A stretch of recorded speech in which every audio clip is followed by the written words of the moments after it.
Good morning, and welcome to Coffee Chat. And I am excited to be here with you guys this morning. And here I am.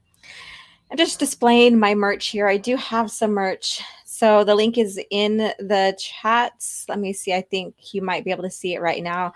So we do have Matt G, Miss Martin Muse, and Matt G says, "Oh my gosh, OG, like, hi." Yeah, good morning. It's kind of too early for that, but yes. Jedi Padawan Tano, hello, how are you doing? And I want to ask you, what are you guys sipping on this morning? What is in your mug, or what is your desired drink for today?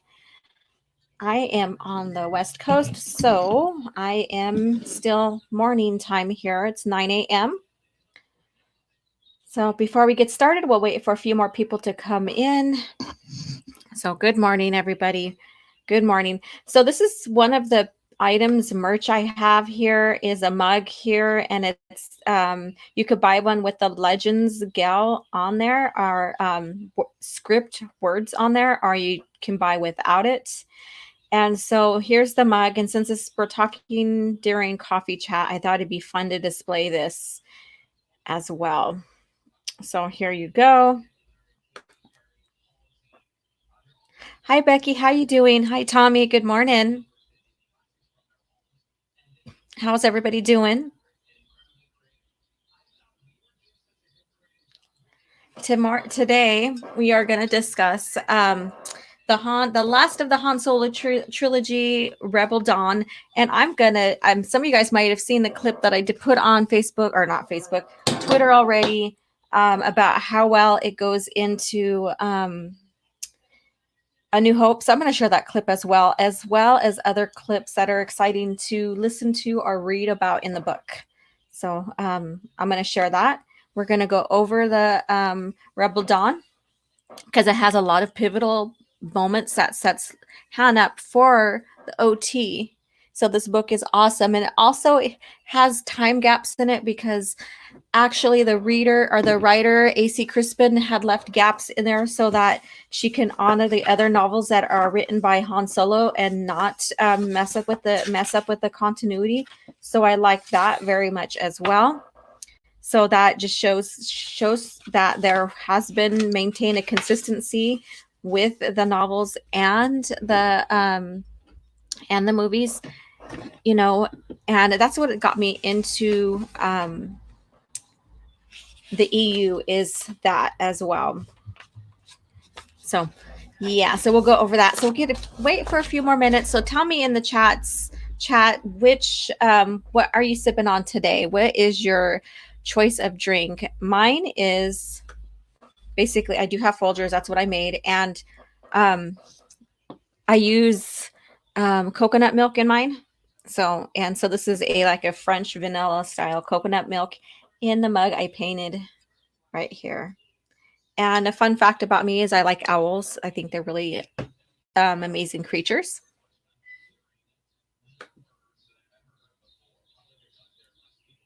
Hello, Laura. Okay. Hello. How you doing? Good morning. Good morning. Let's see. AC Crispin, great writer, great name. Yes. So yeah. So this is and what's so neat about this, and I'm going to go ahead and read this to you guys here. Let me see if I can pick up where I need to here. So she says, my fellow Star Wars novelist who created material I borrowed basically for Rebel Dawn, Neil Smith, Brian Daley, and Brian Daley is the other novelist that did a Han Solo trilogy as well.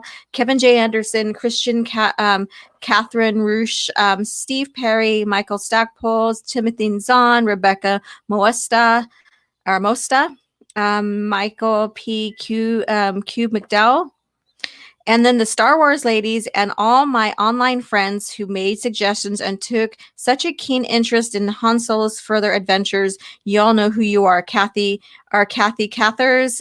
that's a very crazy name.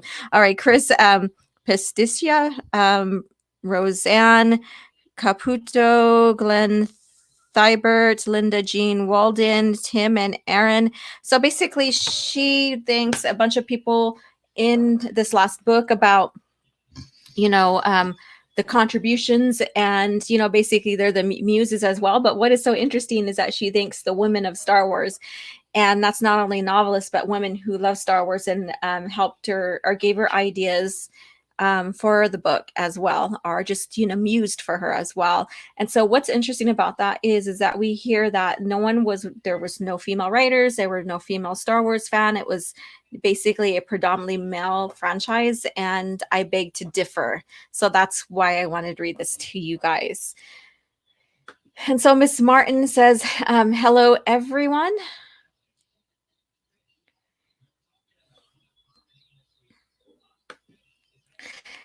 Thank you for all the roses and happy day to you, Miss Martin. Yep, she's in there just chatting away, and thank you so much, everyone. And there it is the Redbubble link right there. Tommy posted it. So I'm just showing you guys the mug. There's other items as well that you guys can purchase, and that will help me greatly with the channel. Hey, OG, I stay long, but I will watch later. I can't stay long. Okay, that's fine. I appreciate anybody, all you guys that come in and watch and contribute to the coffee chat as well. Yes, so we have 12 people in here, so please press the like button. And today I am a bit drowsy. Last night in the community where I live at, there was quad riders that were riding around in the community, racing past my house for all hours of the night, and so I did not get good sleep, so I'm feeling it. So I'm probably gonna try to get an extra cup of coffee while we're doing chat today. So yes, that's on top of my crazy day yesterday. If you guys followed me on Twitter, you would have seen that we had a little action going on around my house.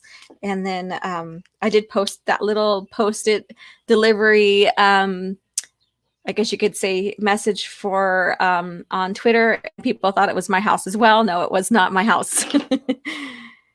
Okay, let's see. The Black Chosen Orc is here. Hello.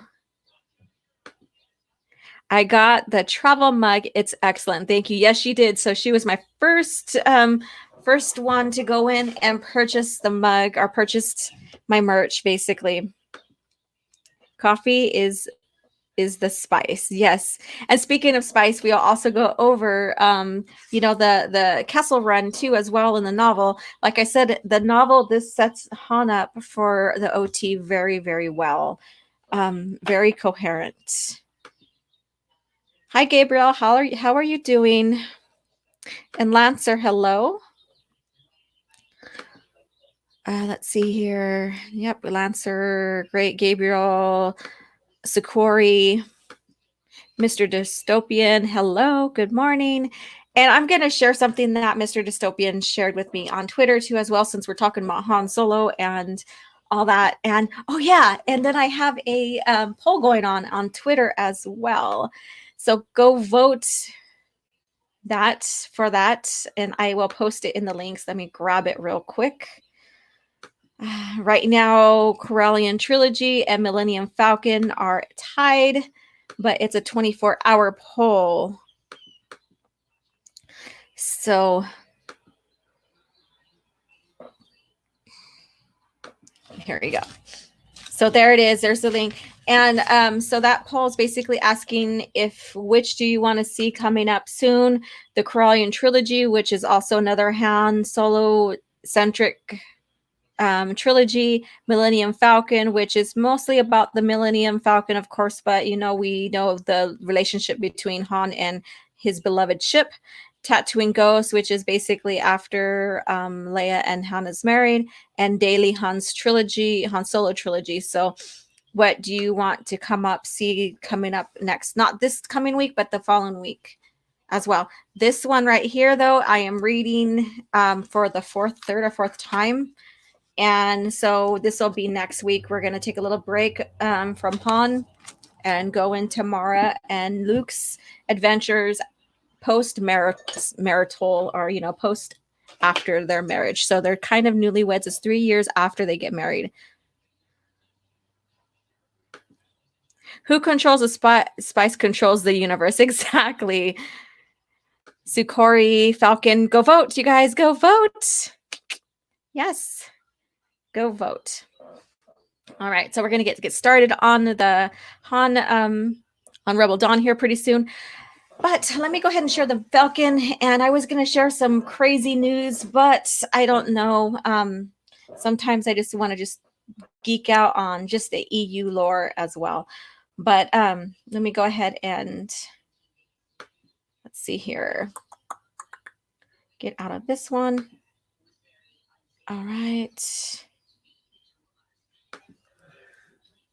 I'm going to pull it up and then you guys tell me what you think as well. I already shared my thoughts, but I thought it was pretty cool to talk about. All right, so let's do this. Share screen.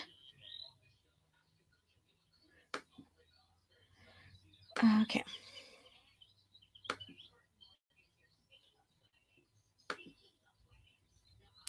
All right. So that's this, let me switch things around here. All right. Let me just do big screen. All right. So this is what was shared with me by Mr. Dystopian. And he asked me, what do you think?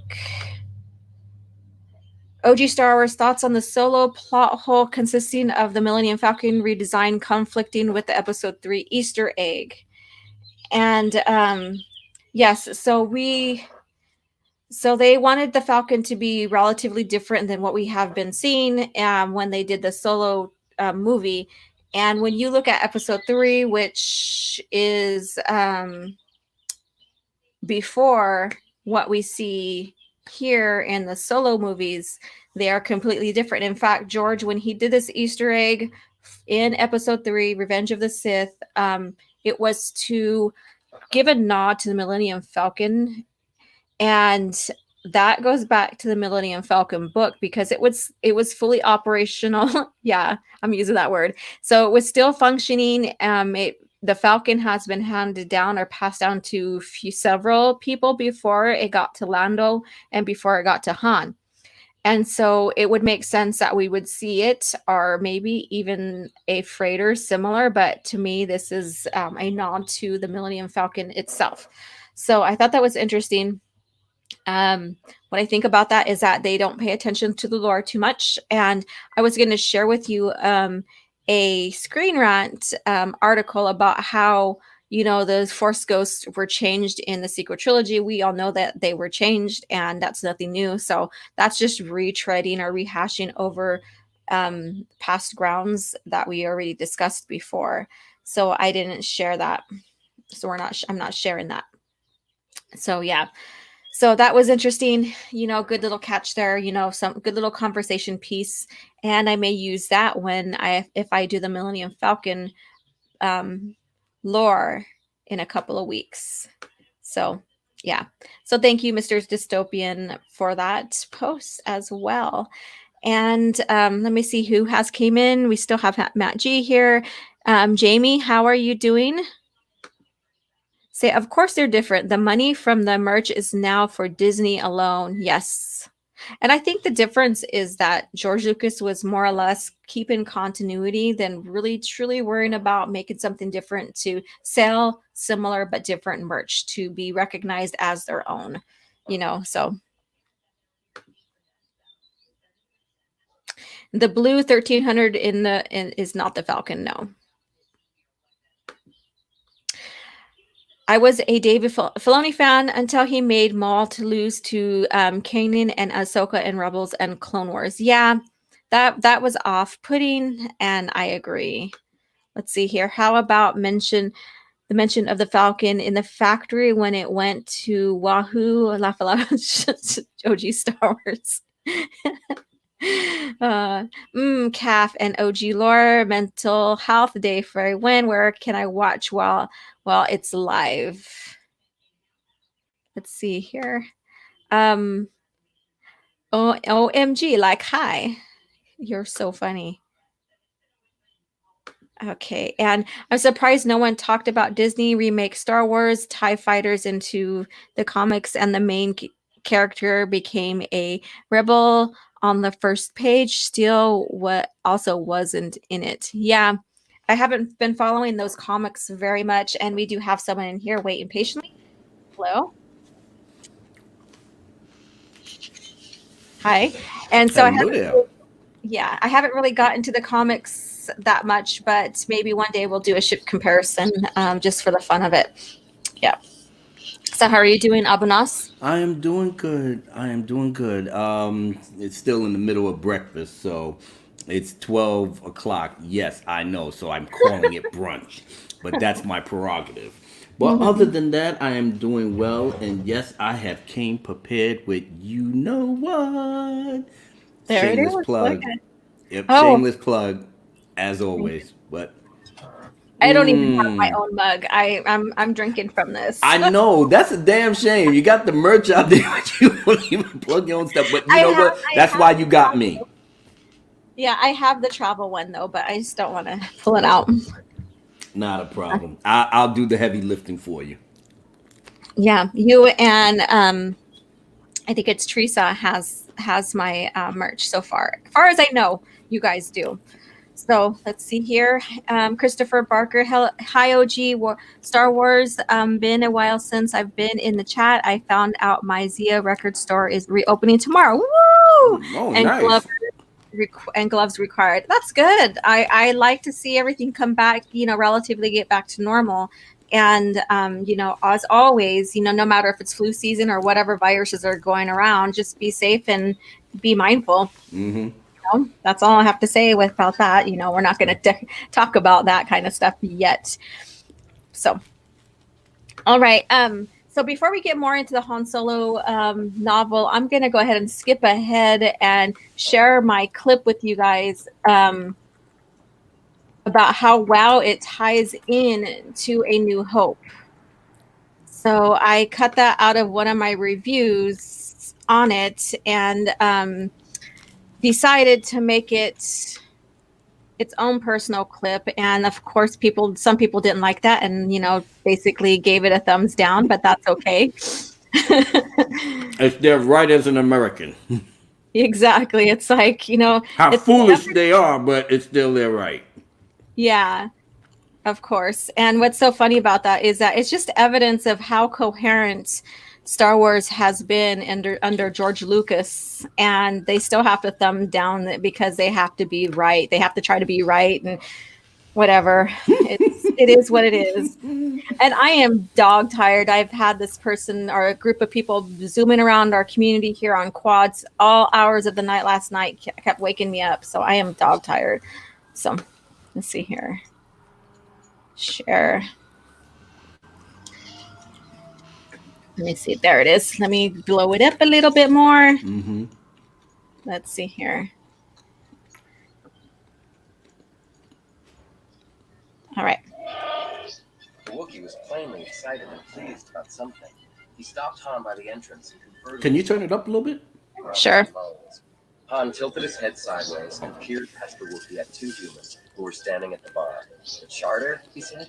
Well, hey, that's better than nothing. Good work, Chewie. Is that them? That old guy in the Jawa robe and that kid in the moisture farmer's outfit? Chewie nodded, commenting that even though the old man looked harmless, he dealt effectively with Dr. Vason and Ponda Baba just moments before, and used a most unusual weapon to do it. Han was impressed. Hold on. Oh, and it has to buff. Thank Ah. you. It was good. What the heck? Probably the trolls. They're like, no, we don't want the truth. Shut Uh, that shit down. Okay, I'll work out the details. This is my own video. Kid. You take him over to that empty booth and I'll join you in a second. Han paused for a moment to check out Chal. I just love you so much sometimes, internet. You're so great. Mm-hmm. Just doing things whenever they want to do it. To the corner table. Then he started across the crowded cantina where Chewie, the old man, and the boy sat waiting. The beginning. Solo. I'm Captain One in Fault. Chewie here tells me you're looking for fast. All that. Yes, indeed. If it's a fast ship. Never heard of the Millennium Falcon? Should I have? It's the ship that made the Kessel run in less than 12 parsecs. Feels like I'm at the movies right now. Mm-hmm. I thought running Imperial starships. Not the local bulk cruisers, Monty. I'm talking about the big Carillion ships now. She's fast enough for you, old man. What's the cargo? Only passengers. Myself, the boy, 2 droids. Have no questions asked. Yep.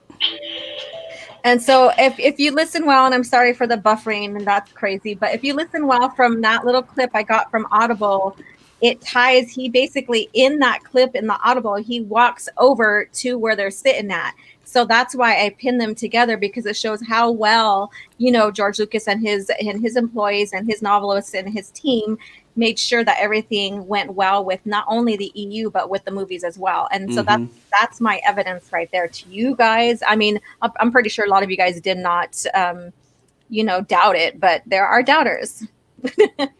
And you just, when we get in the pleasure of showing you in black and white or in full Technicolor that this thing was done right the first time out when Lucas was in charge, and that's the whole dichotomy behind what was before and now what's coming after, where everything is so disjointed that they can't even keep up with their own continuity. That's bad. That's real bad. Exactly. And so Jedi Padawan Tano, canon can't handle it. Yep, that's why it was buffer. And they're like, no, don't show the truth. Don't show it. Don't go there. No. Yeah. No, that's okay. We gonna force the truth out of you one way or the other. Yeah. And Sir Alex's performances always hold up. Yes. And as you can see in the bottom of my screen here, I choose Legend, May 25th, Star Wars Day. Thank you, George Lucas. Yeah. We should get that trending on the 25th. Mm-hmm. Oh, no, I'm going to do a special stream on that live stream either before or after Toxic Femininity. So I'm going to do a special stream. I'm putting things together. I might have guests. I'm not sure exactly what I'm going to do yet. So. Oh, it's May Day. I mean, this is the day that the first Star Wars came out. You should have some guests. Yeah. Wait a minute. How late are you supposed to be doing this? How late? I don't know yet. Haven't decided if I'm going to do it before Toxic Femininity or after. And we're done at 9 if I do it after. So 9 p.m. Huh? Yeah, Pacific Standard Time. And I don't have. Oh God damn! That's. That'll be way you're too 3 late hours for me. ahead. Yeah, that's way too late. But you're not showing no love to the East Coast folks. That's time we gotta go to bed. Just fluff up our pillow. I can't hang like I used to. Back in the day, be up here 3-4 o'clock in the morning. But that's crazy. Yeah. Try to do it before. Try to do it before. Yeah, and I don't know exactly what we're going to do for Toxic Femme yet, if we're going to do anything either as well. Okay. So you're just keeping it open? Yes, I'm keeping it open.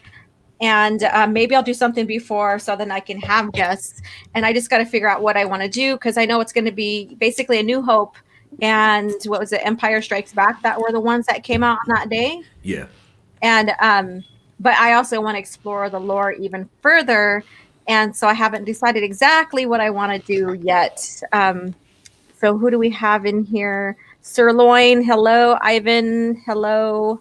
Damajanai, hello. How are you doing? I didn't see you come on in. How are you? Good morning. Brothers from the Dark Council. That's right. We support our own. Mm-hmm. Exactly. So let's get started with this. So I did clip, finally, I got my ish together and I did clip some stuff. So I want to share a couple of clips about the Han Solo trilogy. And no, you're not supposed to start just yet. Damn it. Okay. So I did share clips from in my lore video, and what people wanted to know is how Han Solo got to the Millennium Falcon. So I did share that, and that's the beginning of this book, and I'm going to go ahead and share it again. And I am debating if I should play it in its entirety, because it's kind of long or not. I don't want to bore you guys as well but I mean, it's the lore. Who would get bored with it? Mm-hmm. Honestly, who would? If you do, then maybe you need You're a Disney supporter, because this shit is boring. And nor Europe. So you're in Europe then. Yeah, I do have people listening from all over the place, from what I'm told and the comments I get in other videos. So I am so glad that I'm reaching out to the, entire world with my channel as well. And so please share with your family and friends and Star Wars enthusiasts in your area and let them know about me That's and right. up us. Get the So, nerds. all right. So let me go ahead and decide where I want to start out with this. After a Yeah, thieving still pardon me because I'm still farewell to Captain chowing down my breakfast. You're fine. Let's see here. Is this the beginning one? Corellian had no idea she was anywhere within parsecs of Beast. Let's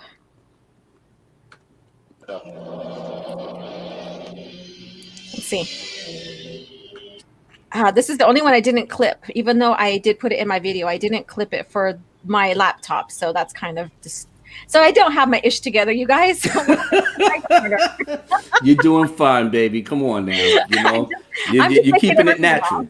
No, you keeping it natural. I mean, like I said, a lot of us here, especially in the chat, myself included, we already know that you literally are very for lack of a better word, you're precise in terms of how you put your videos together, how you draw the lines of where we should be paying attention and how we should be reading this and all the interviews. So come on, sometimes you just gotta freestyle it, but we can still follow. So we good. All right. So while I'm looking for that, making sure I pin that clip, I'm going to mute myself. But I think you, Abu Nas, probably watched my video about the puzzles and how they basically did not put Luke in a couple of the OT puzzles, the New Hope and Empire Strikes Back. So what give Was your it a tweet? Was that a tweet? Because I think I've seen that. Yeah, it was a tweet, and then Ichibaka turned it into an article on Star Wars. Disney Star Wars is dumb, and I took all of that evidence because he tagged me in it and made a video out of it. Yeah, Stephen Wayne Steven Art. Saucedo, or Yeah. yeah. Yeah, he said that, to be fair, this was something that was done a while ago and they had Yes. different variations. So they did finally put Luke in one of them. He showed me the picture. So I was yeah. like, "Oh, okay." But you could understand if Disney is like, trying to throw that out there. I mean, obviously they make themselves look bad, but just not putting Luke in it. You already did the damage. So anything else that you do, you just piling on. That's all. Yeah, and I did note that the images were created back in 2017. But when you look back, and even Ichibaka shared the trail of evidence. When you look back from the beginning, even with Luke's face crossed out in the Return of the Jedi poster when he's walking beside Vader, you can see that trail. So what is your opinion on that? And I know you have a damn well good opinion about that. Wait a minute. Just repeat that again. Okay, about basically the trail of our proof that they are continuing to dismiss Luke from the lore. Oh yeah. Well, it's obviously it's becoming more apparent with Ahsoka being now the main focus of the Mary Sue Rayism that they're trying to push. Now they can sit up here and I love what Gospel's saying. This thing is just bugging me out. He said, "Abu, with your back to the light, you look like that big boss character in the game that I haven't unlocked yet." What game are you playing? So I might have to check that out, man. And he's probably at work thinking, "Damn, I wish I could be home playing some games." Yeah, pretty much. Normally around this time, I would just be rocking a little bit of some games while I'm having my breakfast, but OG, gave me the call, so I had to answer. I don't want my pimp getting mad and start getting over the Demogeny, getting the baby powder, and I gotta go through a whole bunch of bullshit. So, yep, here I am. But yeah, the thing with Luke is that I don't know whether this is in retaliation to the things that Mark, was always trying to drop on us in terms of the hints about how bad this shit was going to be. He said it, way back in 2017, all the way into 18, little bits and pieces, and we didn't catch that shit until the final hammer came down on us. So now everybody is playing catch up. And when he said, that they asked him to come back to Star Wars, he said, "I pray to God, I hope not." I guess in their mind, they kind of said, well, since he want to divorce himself from us, well, why would he not want to divorce himself from y'all? You gave him shit to do. Then you have him sucking up. Sucking on that soy, loving the space nuns, and doing absolutely nothing. Nothing with his life, nothing with his skills, until Mary Sue Ray came in, slapped him up a bit, took his took all his stuff and bounced.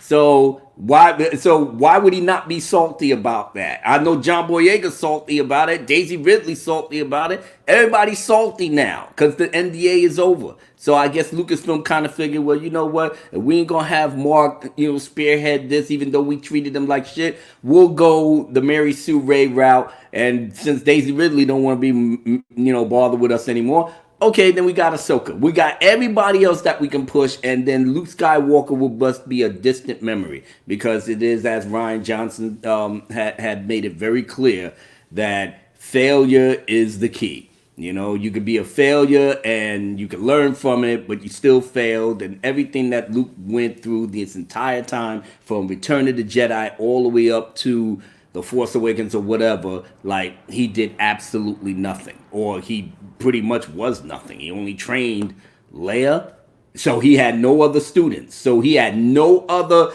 person that he could have, in the 30-year gap, like, there was nobody else that was Force sensitive other than Leia that he needed to train. So what the fuck was he doing between the whole 30 years? I mean, gathering knowledge and wisdom, but who was he going to teach it to? Oh, I get it. He waited all this time to get his girl, his best girl, Rey.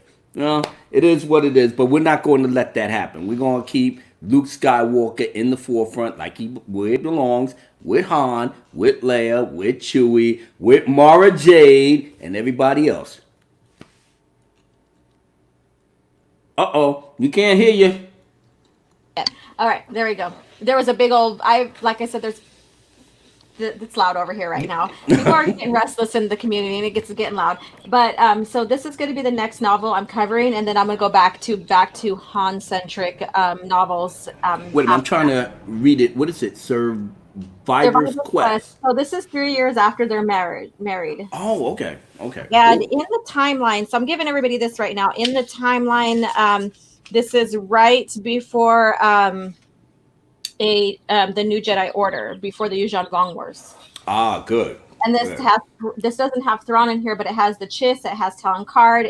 This is Timothy Zahn novel, so you can't go wrong with that. So yeah, and it's a very good story. It's their early relationship, marriage, and the relationship and stuff. And what's so neat about this is that she's trying to detach from Talon Card's organization, and he's still trying. He's organizing, or he's training now, and so he's also training his niece and his nephew and the other Jedi that came to his academy already. And so they're not together as much as they thought they would be because they have prior commitments and stuff too. So it's a really good book. And then if you haven't had a chance to read the Outbound Flight, which the book club is doing this current read, this ties into it because they actually go to the ship in the Outbound Flight. Is that before Outbound Flight?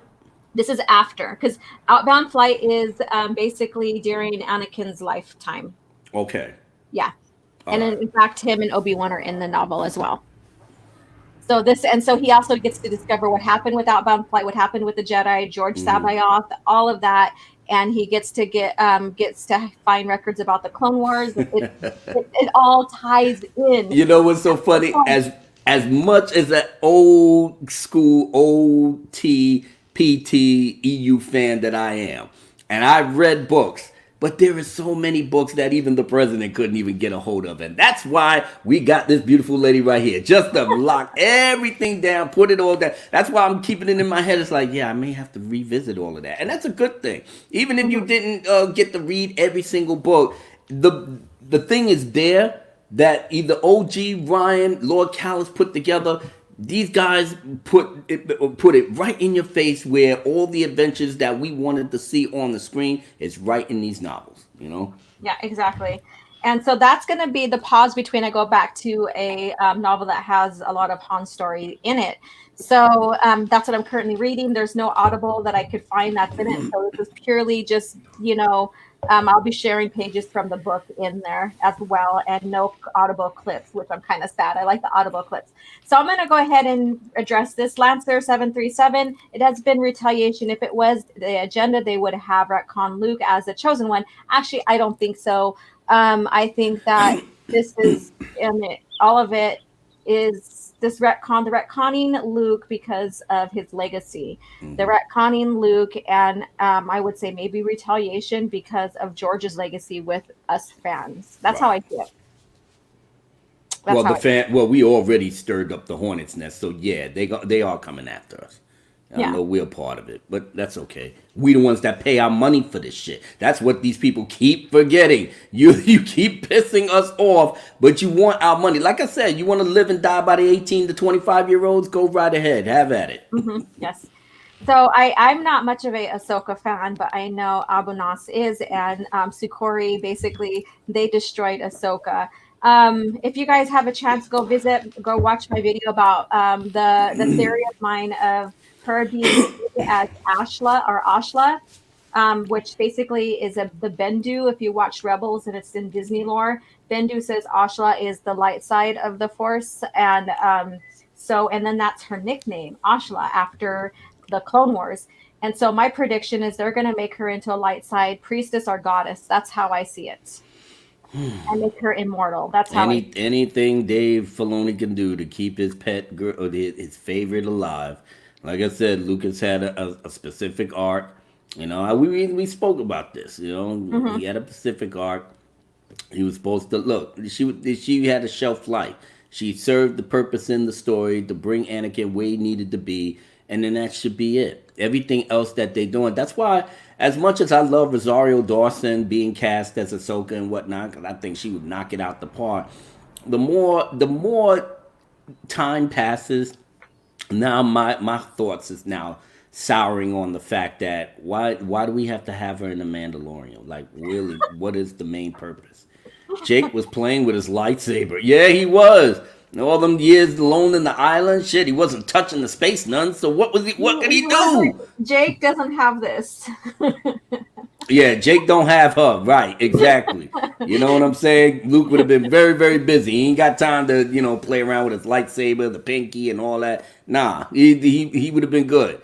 But Ahsoka, like I said, I like the character in the Clone Wars TV series before they sold it to Lucas. She had very good arcs on her own. I love how, they was her and Anakin paired and stuff. It was good. I mean, could I have done without it? Yeah, absolutely. But I got into it for what it was because Lucas was in charge, and I know his guiding hand was over the production. Chris Karan said the president Abu told me to be here or get fined. Well, I didn't even go so far, but Chris, I'm so glad that you're here. I was trying to plug the live stream and try to get as many people in here as possible, so we can all enjoy the lore and all the festivities of just being Star Wars fans with the real shit, I'll have to put you in a corner with some Star Wars Disney explained universe novels to read if you don't come in here. That'd be your punishment. Sorry, are you talking to me or Chris? I'm very tired. I'm being sarcastic, so just enjoy no, girl, please stop it. Stop it. We good, And then hello, Miss Mads Mama Bear, my fellow queen, Rebel, and then Mr. Dystopian, Rebels ruined Ahsoka. Hey, Mads. The thing I've heard. Ivan Ivanovich. I like the way he put it there. Ivan Ivanovich. Yes, Disney never had a plan nor a story outline. No, they just bought Disney for the Lucasfilm for $4 billion. The whole process was that we just bought it. We got to get the return on the investment ASAP. So they told Michael Arndt to write the script. Michael Arndt wrote a script for almost damn near 6 months, and he came to the conclusion. He was like, "Look. Everything was good with these characters that you come to know and love." He said everything is good with these smaller characters, but once you write Luke Skywalker in the scene, these guys are non-factor. This is what he said. He said it's hard. We needed this Luke right here. We needed Right. this one here, and we needed her by his side. We needed this is pre Ben Skywalker, but we needed an inkling of like them coming up on having their child Ben and why they named him Ben Skywalker. Yeah, He so he literally said in the interview, there is no possible way where you can make secondary characters outshine Luke Skywalker. Everything else is irrelevant. He had it right the first time, but then mhm, they discarded his script. Him, JJ, and Lawrence Kasdan went to work, did they thing, but even JJ had the presence of mind to say, "Listen, Bob, uh, we need a little bit more time with the script. Can you give it to us?" Listen, JJ, listen. We bought this shirt for $4 billion. The shareholders need their money. We got to get it out on that, and that's what he had to do. And so this is what you got: The Force Awakens. They didn't know what to do with Luke, so they put him at the end. Then Ryan Johnson came in and they took a shit all over him. So what are you gonna do? You mhm. can't do nothing with that. So Yeah. Yeah, and it feels like this whole friggin' week or week and a half has been like for me like this it's been pissing a me week off of about hell for Luke. you. It's Yes, been the week of hell for because you, and it I started no, with it, this freaking one right here. It's like, what the hell? Are we going through this again? And when you look at the other novelizations that have Luke in there, like even with the double, like him using a new lightsaber between Empire Strikes Back and Return of the Jedi, that too pissed me off. And I have a reason for that because the Anakin saber, his father's saber, was the one that helped him set him on his journey to become right. a Jedi. And then even when he lost it, he used his blaster, but then he made his own, and that was significant to help him complete his hero's journey as a Jedi. And so this Disney got that wrong to give I'm him a looking at you right now, baby, and you just has that look like I need to choke the mess out of this bastard. And I'm looking at you exactly. like I know she's thinking about choking this bastard, just choking the life out of him. Don't worry, you gonna get your chance. Force choke the hell. I'll go dark side and force choke the hell out Oh, of him. fuck is wrong with you? Get your act together. Yeah, fuck them. No, I know, but either way, you're absolutely right. But this is how passionate you are, OG, when it comes to the actual, lore that we all grew up with, that we all read and everything. It's just like it's just like they're spitting in our face just because. And they just don't want us to let them see that this is written work, and their whole concept is like, well, it's not canon. Disney bought it. They doing everything right. And as you can see, anytime that when you have your little issues with these people, and I go on their page, the first thing I look at is their age. Mhm. If they smart enough to put their age on there, then I know exactly where their head is at. And Yeah. unfortunately we can't convince them to look and read something that was there before they was even born. They're not interested in all of that. If they're interested in the history and will understand it, maybe. But their whole mindset is that you gave me something for my generation, for my culture, and this, that, whatever, the cancel culture, and this, that, and the progressive, and the SJ. That's my culture. You gave it to me. I'm keeping it. And everything else, I don't know nothing about because I wasn't born when that was there. So it pays it. No, never mind. That's how they thinking. That's how they thinking, and it's all good. Actually, like I said, if I was 17, 18 years old, I probably think the same way too. Especially if you gave me something with a super bitch Mary Sue Ray, aka Captain Marvel the second. But like I said, I roll with that. It Yeah. caters to me. It caters to my friends and everything. So yeah. But the problem is, you got a whole two generations of fans from the PT and the OT that has a very difference of opinions behind that. And we pay our money because you marketed the fucking movie to cater to us, to get us in here and get our money, but you're not giving us what we wanted. So now, Disney, you got a problem. What are you going to choose? You're going to choose the 18 to 25-year-olds, or you're going to choose the 49, 50-year-olds all the way up to the 35s, you know? Yeah, but what's so crazy is that where did I see it? Was I think it was a video I watched on YouTube, and basically there's a parent, and I've seen several of these because you know how they say, well, this new Star Wars is for the newer generations and not for you guys, basically. And there's the people who are introducing OT to their young children, and then by the time they get to the sequel trilogy or Disney trilogy, they Mm-hmm. are disgusted. And the difference between that and now is that the OT and even the PT are timeless. And by the time they get to the ST, it doesn't make sense to them if you watch it. And even when you introduce it to the younger generation. Right. Yeah. And so here's Lancer. I could totally see Disney having Mara show up with her with Luke, or showing up with Luke's son daughter to continue the Skywalker bloodline. She will be Brie Larson's hell no. Hence Luke becoming Jedi going their own way. And see, If look, that was I switched my avatar to Vistara Kai with my Sith South right now because this is bullshit. he said Brie Larson, Yeah. he's gonna come in, take Luke's clothes off. He's just gonna take his clothes, take his lightsaber. Brie Larson to you, and if you see her comic pictures and her animation pictures, and even Shannon McRandall, who is the cover model for her, she is friggin' gorgeous, and nowhere is Brie can even add up to Not even touch her. her. Mm-hmm. Not even touch her. But it's just a funny scene that you can see, like Brie Larson actually doing that and daring Luke to say something, and he just He's flops. like, hell no. He's like, I'm gonna go exile myself. Back to the island. That's probably why he did it. That's probably why he did it. Oh, the fuckery of Disney. You gotta love it though. Yeah. Yeah. Let me see here. All right. So it's just bad upbringing. My son is 11 and he refuses to watch the sequels. He told his father that the new Star Wars is a fake Star Wars. See? Yeah, it's There fake you Disney, go. the fake Disney Lucasfilm, Disney fake Lucasfilm. That's exactly what I call it. I don't never call Mm-hmm. it Lucasfilm. I call it Disney fake Lucasfilm. The real Mm-hmm. Lucasfilm was under George Lucas. So people that always see this like, damn, you don't even call it No, it's fake Lucasfilm. Everything they do is Yeah. fake, phony.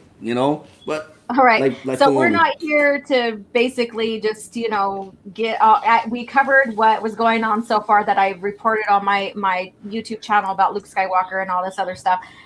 So we're not relatively here to bash anything right now. Like what you like. I am more George Lucas centric. I love his era of Star Wars, and that includes the EU. That includes the games, the novels, the comics, the movies, the TV series, and all that. So that's what we're here to celebrate. So let's go ahead and listen to some clips from the solo novel, The Rebel Dawn. Let me see if I got it here. Yes, I do. All All right. right, Let's do this. let's All do right. it. Need to do it. All right. Now let me just go ahead and my entire screen.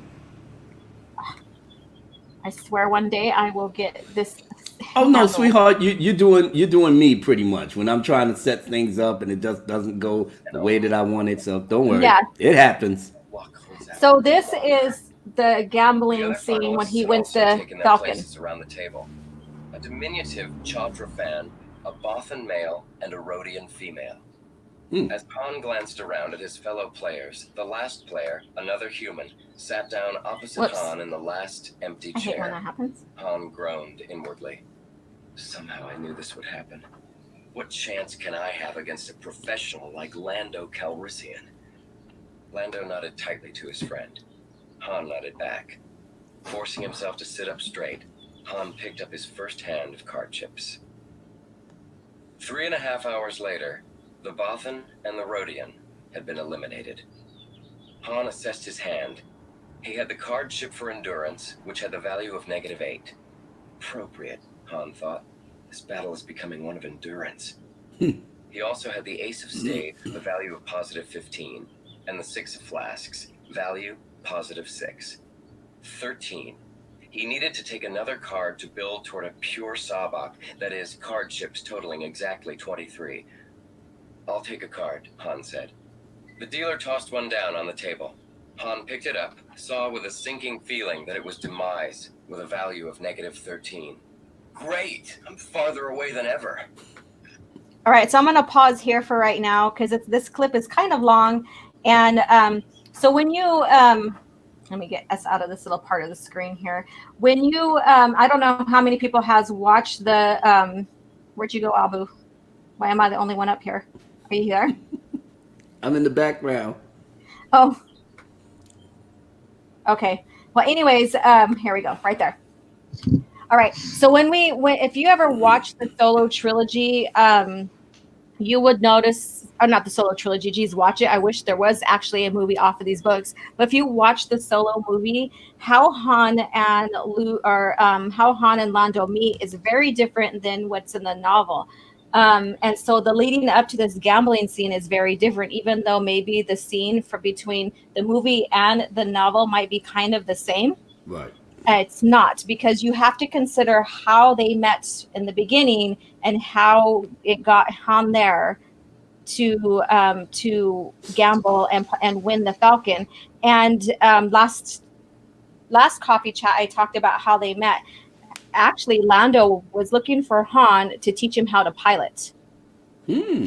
Yes, he heard about Han through the grapevine, basically. And so he was searching for Han. And when he found Han, basically Boba Fett shot him with a dart that basically is like it has a serum that causes mind control. And so basically, Boba was just about to claim his bounty already, because Han already has a bounty on him, and even through this novel. And so that shares the relationship between Boba and Han, anyways. And so basically Lando rescues Han from Boba, and then basically gets the serum, and then puts Han back to his normal mind and says, I've been looking for you. I want you to teach me how to pilot, blah, blah, blah, blah. So a very interesting relationship right there. Very. I ain't never heard of that before. That's intriguing. Should have Yes. been in the solo movie, but yeah. Yeah. All right. So let's listen. Just then, the card randomizer, an electric current which alters the value of card chips at random intervals throughout the game, rippled, and Han's cards changed before his eyes. Han now had the Queen of Air and Darkness with a value of -2, plus the 5 of coins, the 6 of staves, and the Master of Coins with a value of 14. Total value, 23. His heart leaped. Pure Sabak. With this hand, he could win the tournament. There was only one hand that could beat him, and that was an idiot's array. Han took a deep breath, then pushed forward all but one of his stacks of credit chips into the pot. For a moment, he considered tossing all his cards into the interference field to freeze their value, but then his opponents would know for sure he wasn't bluffing. Hold steady, he thought to his card chips, willing the randomizer not to change the patterns. On Han's right, the little Chadrafan's huge ears flickered rapidly back and forth. Then he uttered the faintest of squeaks. Deliberately, precisely, the alien It's folded funny. his card Yeah. chip, placed them on the table, then got up and walked away. Han stared at his card chips. Hold. His All right, so we get. I'm gonna get back to the screen here so I can see you guys and look at the chats. We get basically a breakdown of the Sabbat game, what's going on, the tension as well. And this again is the audible that I'm sharing, and it's also really well written in the book as well. And so let's go ahead and go back to that. We're leading up to him winning, so let's do this. Give it. pulse was hammering and he hoped Lando couldn't see it. The professional gambler hesitated for a long second, then requested a card. Han's blood rushed in his ears as slowly and deliberately Calrissian extended a hand and placed a card chip face down into the interference field. Han stiffened. He caught just a glimpse of the primary color of the card chip reflected against the faint ionization of the field. Violet. If Han's bleary eyes weren't playing tricks on him, that meant the card chip was the idiot. The most vital card in the idiot's array. Han tried to swallow, but his mouth was too dry. Lando is an expert at this, he thought. He could have put that card down in just that manner, knowing I'd see its telltale color and guess that he's holding the idiot to bluff me. Or am I imagining things? Han looked back. And this is Han and Lando are basically the only ones left in this, so they're going head to head on this poker game right now. I will give it to AC Crispin. Her attention to detail and descriptiveness is just absolutely outstanding. Yes, Outstanding. exactly. She really draws you in. Yes. Looked back up at his opponent. Lando was holding 2 cards in his hand now. The professional gambler smiled at his friend. Then, quickly punching a notation onto a data card, he pushed it and his few remaining credit chips towards Han. "My marker," he said in his smoothest, most mellow tones. "Good for any ship on my lot. Your choice of my stock." The dealer turned to Han. "Is that acceptable to you, Solo?" Han's mouth was so dry he didn't dare speak, but he nodded. "Have to stay calm. Think," Han ordered himself. Does he have the idiot's array, or is he bluffing? There was only one way to find out. Hold, he ordered his hand, and slowly, deliberately, he pushed forward his last stack of chips. "I call," he said. His voice emerged as a strained croak. Lando stared at him across the table for an endless second. Then the gambler smiled slightly. "Very well." Slowly, he reached over and turned up his cards. Han stared unbelievingly at the losing hand, then slowly he raised his eyes to regard his friend. Lando smiled wryly and shrugged. "Gotta hand it to you, buddy," the gambler said. "I thought I could bluff you." Lando was bluffing. The Corellian's head whirled as it sank in. "I won! I can't believe it, I won!" Yes. Slowly, deliberately, he laid down his card chips. "Pure Sabak," he said. The dealer nodded. "Captain Solo is our tournament winner, gentle beings," he said, speaking into the tiny amplifier attached to his collar. "Congratulations, Captain Solo." "You're a better player than I ever gave you credit for, old man," Lando said genially. Han wondered how Lando could be so composed when he'd just lost so much. Then he reflected that the gambler had probably won and lost fortunes before. Han picked up the data card that was Lando's marker and studied it. "So, what ship are you going to claim?" Lando asked. This is funny. "I've got an almost new YT-2400 Corelli Systems light stock freighter that would be your best bet. Wait till you... I'm taking the Falcon." Lando's eyebrows went up. "The Millennium Falcon?" he said, obviously dismayed. "Oh, no. That's my own personal vessel. That was never part of the deal." "You said any ship in your stock," Han reminded him. Ooh. Their eyes locked. Cold-blooded. "Claim the Falcon." Slowly, deliberately, Lando nodded. "Nobody can say I don't honor my markers." Han grinned, then threw both arms up into the air and whirled around in an impromptu dance, giddy with joy. "Wait till I tell Chewie. The Millennium Falcon is mine." All right. So yes, so that's that on how he won the Falcon. And so that begins their banter as friends, according to like in Empire Strikes Back, when you first meet them and they're hugging, or not first meet them, when we first see them and they hug and they have that banter, like, "I won it fair and square." That's what happened. He did win it fair and square. Lando wasn't too detailed on what ships were going to be available or not, and so Han took advantage of that. But you knew that Lando was still that in his heart. That was still his ship, because that was the first thing he said. "What have you done to my ship?" Yeah, Your exactly. ship. Exactly. And he's like, "I won her fair and square," kind of deal. And Lando just kind of looked and was like, "Okay, all right, you got it." Yeah, and he was an honorable man. And so what's so interesting about this scene compared to Solo, and like I said, I like to compare and contrast.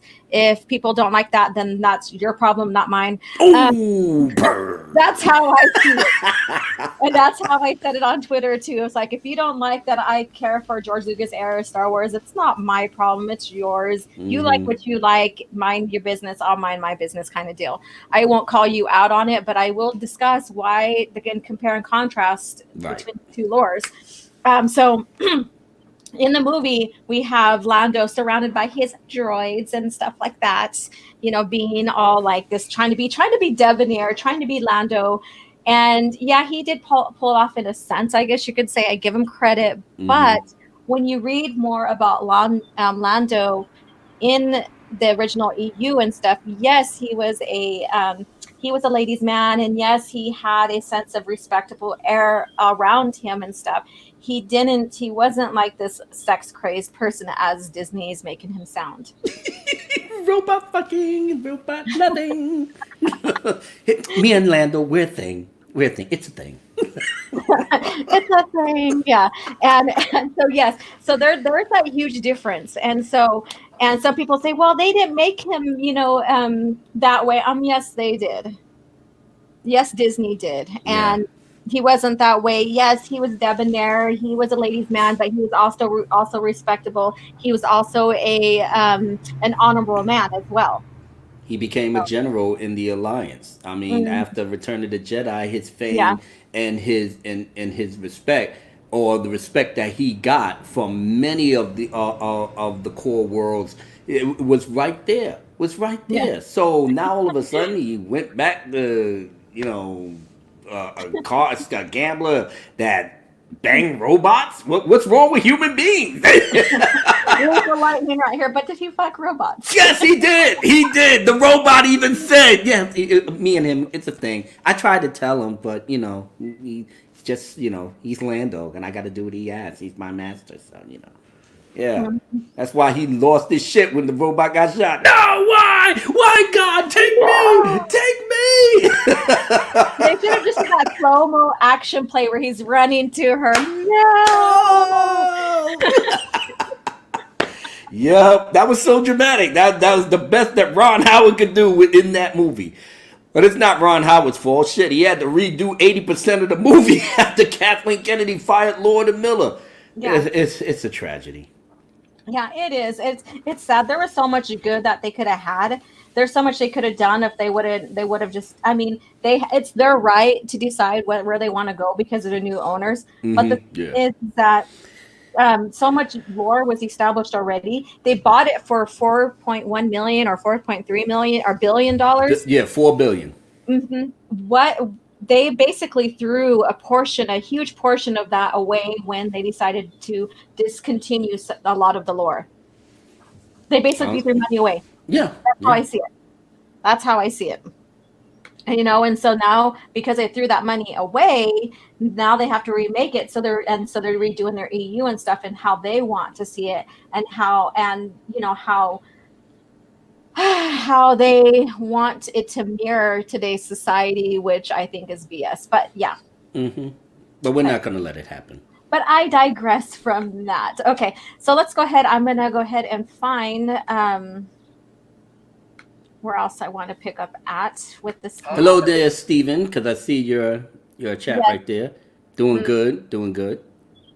Hopefully you're doing good as well, and everybody else that's in the chat, because I don't have my phone near me, so I know I've seen a little bit of the chat when you did the screen share, but So Yeah. Lethal Lightning was in the building too. Yes, he was. Yes, and I love his take on Jason Solo as well. And again, I need to set up a stream about Legacy of the Force and Jason Solo and his arc because I love his take on that as well. And get people to debate him on why Jason didn't do anything wrong. Yeah. Jason Solo. Yeah, I'm just so happy Lethal got his strike uplifted from from the whole other issue and now that BS. So congrats, Lethal. Small win. It's gonna be even a bigger win when everybody just piles down on this nonsense. So good for you. Exactly. And I'm not, following that game thing really, and so I'm just watching it from the beginning, from them sharing the spoilers all the way to now them striking them. Yeah. And I'm seeing some good gain in people's rights coming back to sharing that and all that. But that applies to all of us at some point. We're gonna Yeah. piss somebody off to a certain degree Yeah. in which we don't even have to show anything because their feelings get hurt, that we actually will have the cojones to say something that's contrary to what it is that we want to see in our entertainment. And they just can't. It's almost like a knee-jerk reaction, but they use YouTube and any other platforms to try to strike any of us down behind it. And we gotta be mindful of that, but at the same time we still can't back down for what we believe. We're not trying to ruin your product. We're trying to tell the truth for what your product will do if you put it out in the public and nobody doesn't buy it, because we're not allowing our money to be wasted like that. And that's what people just can't seem to understand. I'm paying something. I am giving you my money for you to entertain me. I do not want to be preached to. I do not want to be lectured to. I don't want you telling me anything other than just wowing my imagination. And in Hollywood these days, they lost their way behind doing that on every level. Yeah. And cheers to Letho on that too as well. So yes. Mm-hmm. So we have Ironhead 2008, and if he lost a dear friend or lover, Lando strikes me more as a quiet, mythological Methodical. revenge. Yeah, methodical revenge type. Yes, in a sense, it all depends on the situation. From what I get from him in the original lore, Mm-hmm. uh, he doesn't necessarily go out for revenge, but he does hold his own, if that makes sense. He's a very intelligent man. Yeah. He of course with the dark, suave debonair ladies man type of thing, but he's more cerebral than anything. That's why he was so good in the Millennium Falcon on Jedi. He's a natural leader. He too is a natural leader. That's why he was the general. He was the general. Yeah. Mm-hmm. Yes, very, very much so. Okay. The customers are just a bunch of is and phobes. Didn't you know? Oh, yeah. That's true. Let's see here. Thank you. No, thank you, Lethal Lightning. Thank you for being you, Mm-hmm. my brother from the Four Horsemen. Yeah. Yeah, it does my heart good to see good stuff come out of that. Okay, excuse me. I am so friggin' tired. All right, so let's go ahead and listen to another clip here. Now, what clip do I have? Oh, okay. So this book, the novel in itself, basically, it covers a lot of the Hut lore, and I was going to discuss the Huts further, but we're not going to do that today. But basically, we see Jabba coming in as the leader of the crime syndicate of the Hut organization. Before it was his aunt, and now some recent events where his aunt was killed, and then he kills his aunt's baby. So, and then he gains the leadership of the crime syndicate that the Huts are in command of in the Outer Rim. Right. So this also sets up Jabba as the main person, as the main crime lord in the Outer Rim as well. So let's go ahead and let me find it here. I have it clipped here. I just Jabba's kind of ruthless. he is. Let me see if this is it. Took a Skywalker to kill him, though. Themselves against each Okay, yes, it is. All right, so we're going to share that, or I am, as soon as my screen wants to cooperate. All right. All right.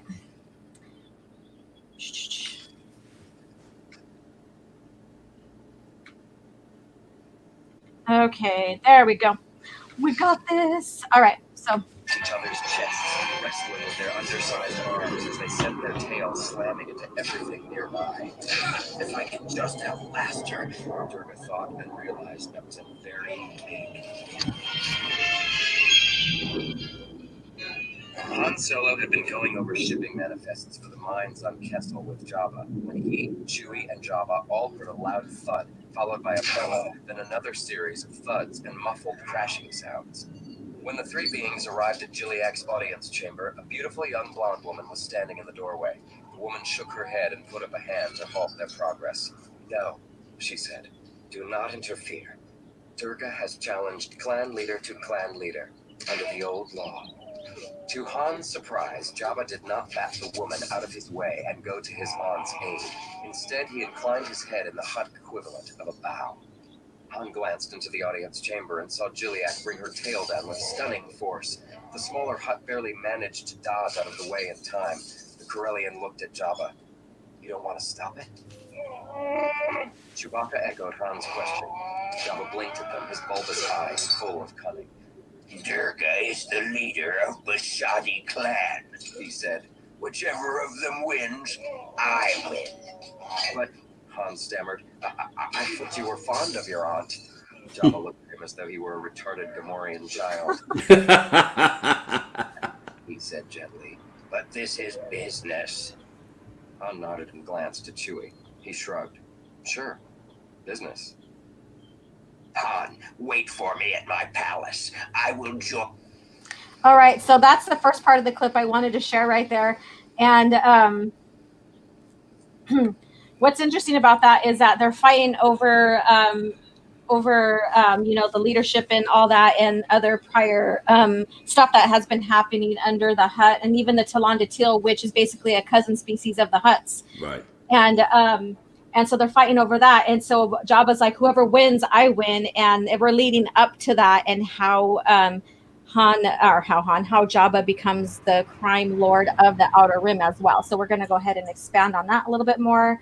So let me see here.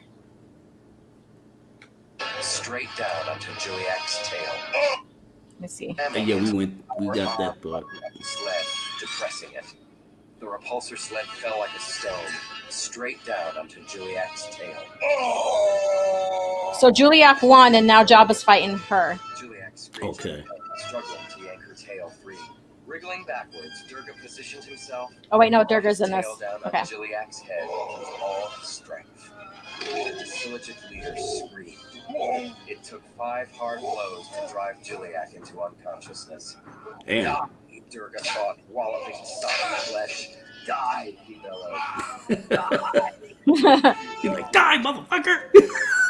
That's why I love these books, these audibles. Mindlessly on what was now a bloody, crushed ruin of flesh and brain matter. Juliak's eyes were smashed holes, and her slimy tongue lolled from her mouth. Durga forced himself to halt, to look around.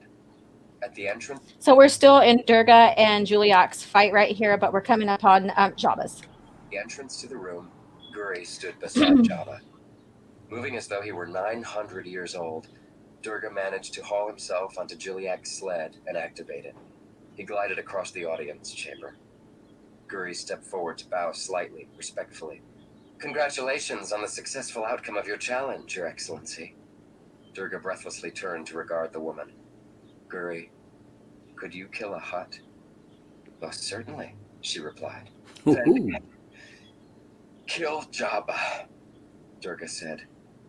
Guri shook her head slightly. No, Your Excellency.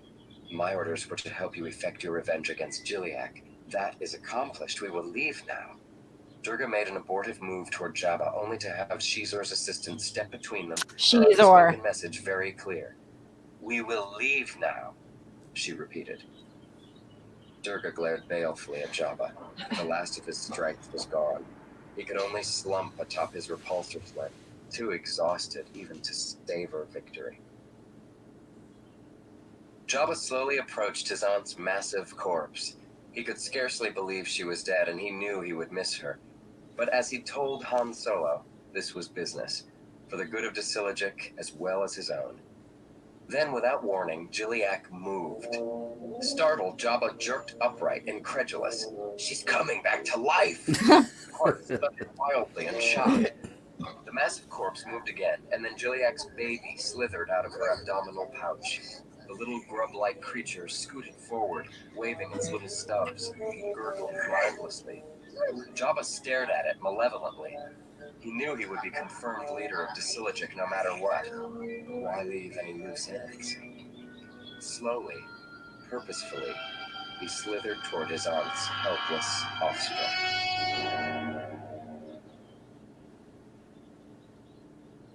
The day after Durga... Yeah. Yeah, they had to take him out real quick. He's like, hell no, you're in my way, son. This is business. I can't have it. Exactly. You know, I worked too hard taking her out just to have you come out here and just take what I got. Nah. Yeah, and then so he kills his aunt's offspring, and then he goes and kills Durga, and he becomes basically the leader, the crime Hutt leader as well. So this is a very awesome little expansion on the Hutts and how Jabba came into to rule the crime syndicate. And of course, there's nods and whispers to Prince Xizor and his Black Sun and his crime syndicate as well in there. So I thought it was really, really interesting as well. So great narratization right there. Yes, AC Crispin is awesome. So let's see here. Chris Barker. Oh, everything's going slow on my end. Okay. At an end, your rule is. At an end, your rule is.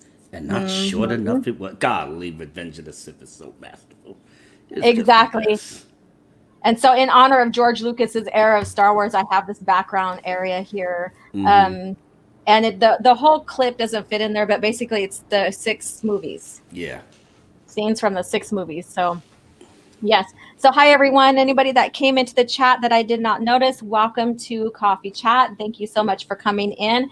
And my question is always, and the most important question to you is, what are you drinking today? What's in your mug, or what's your preferred beverage as we sit here and chat about Star Wars?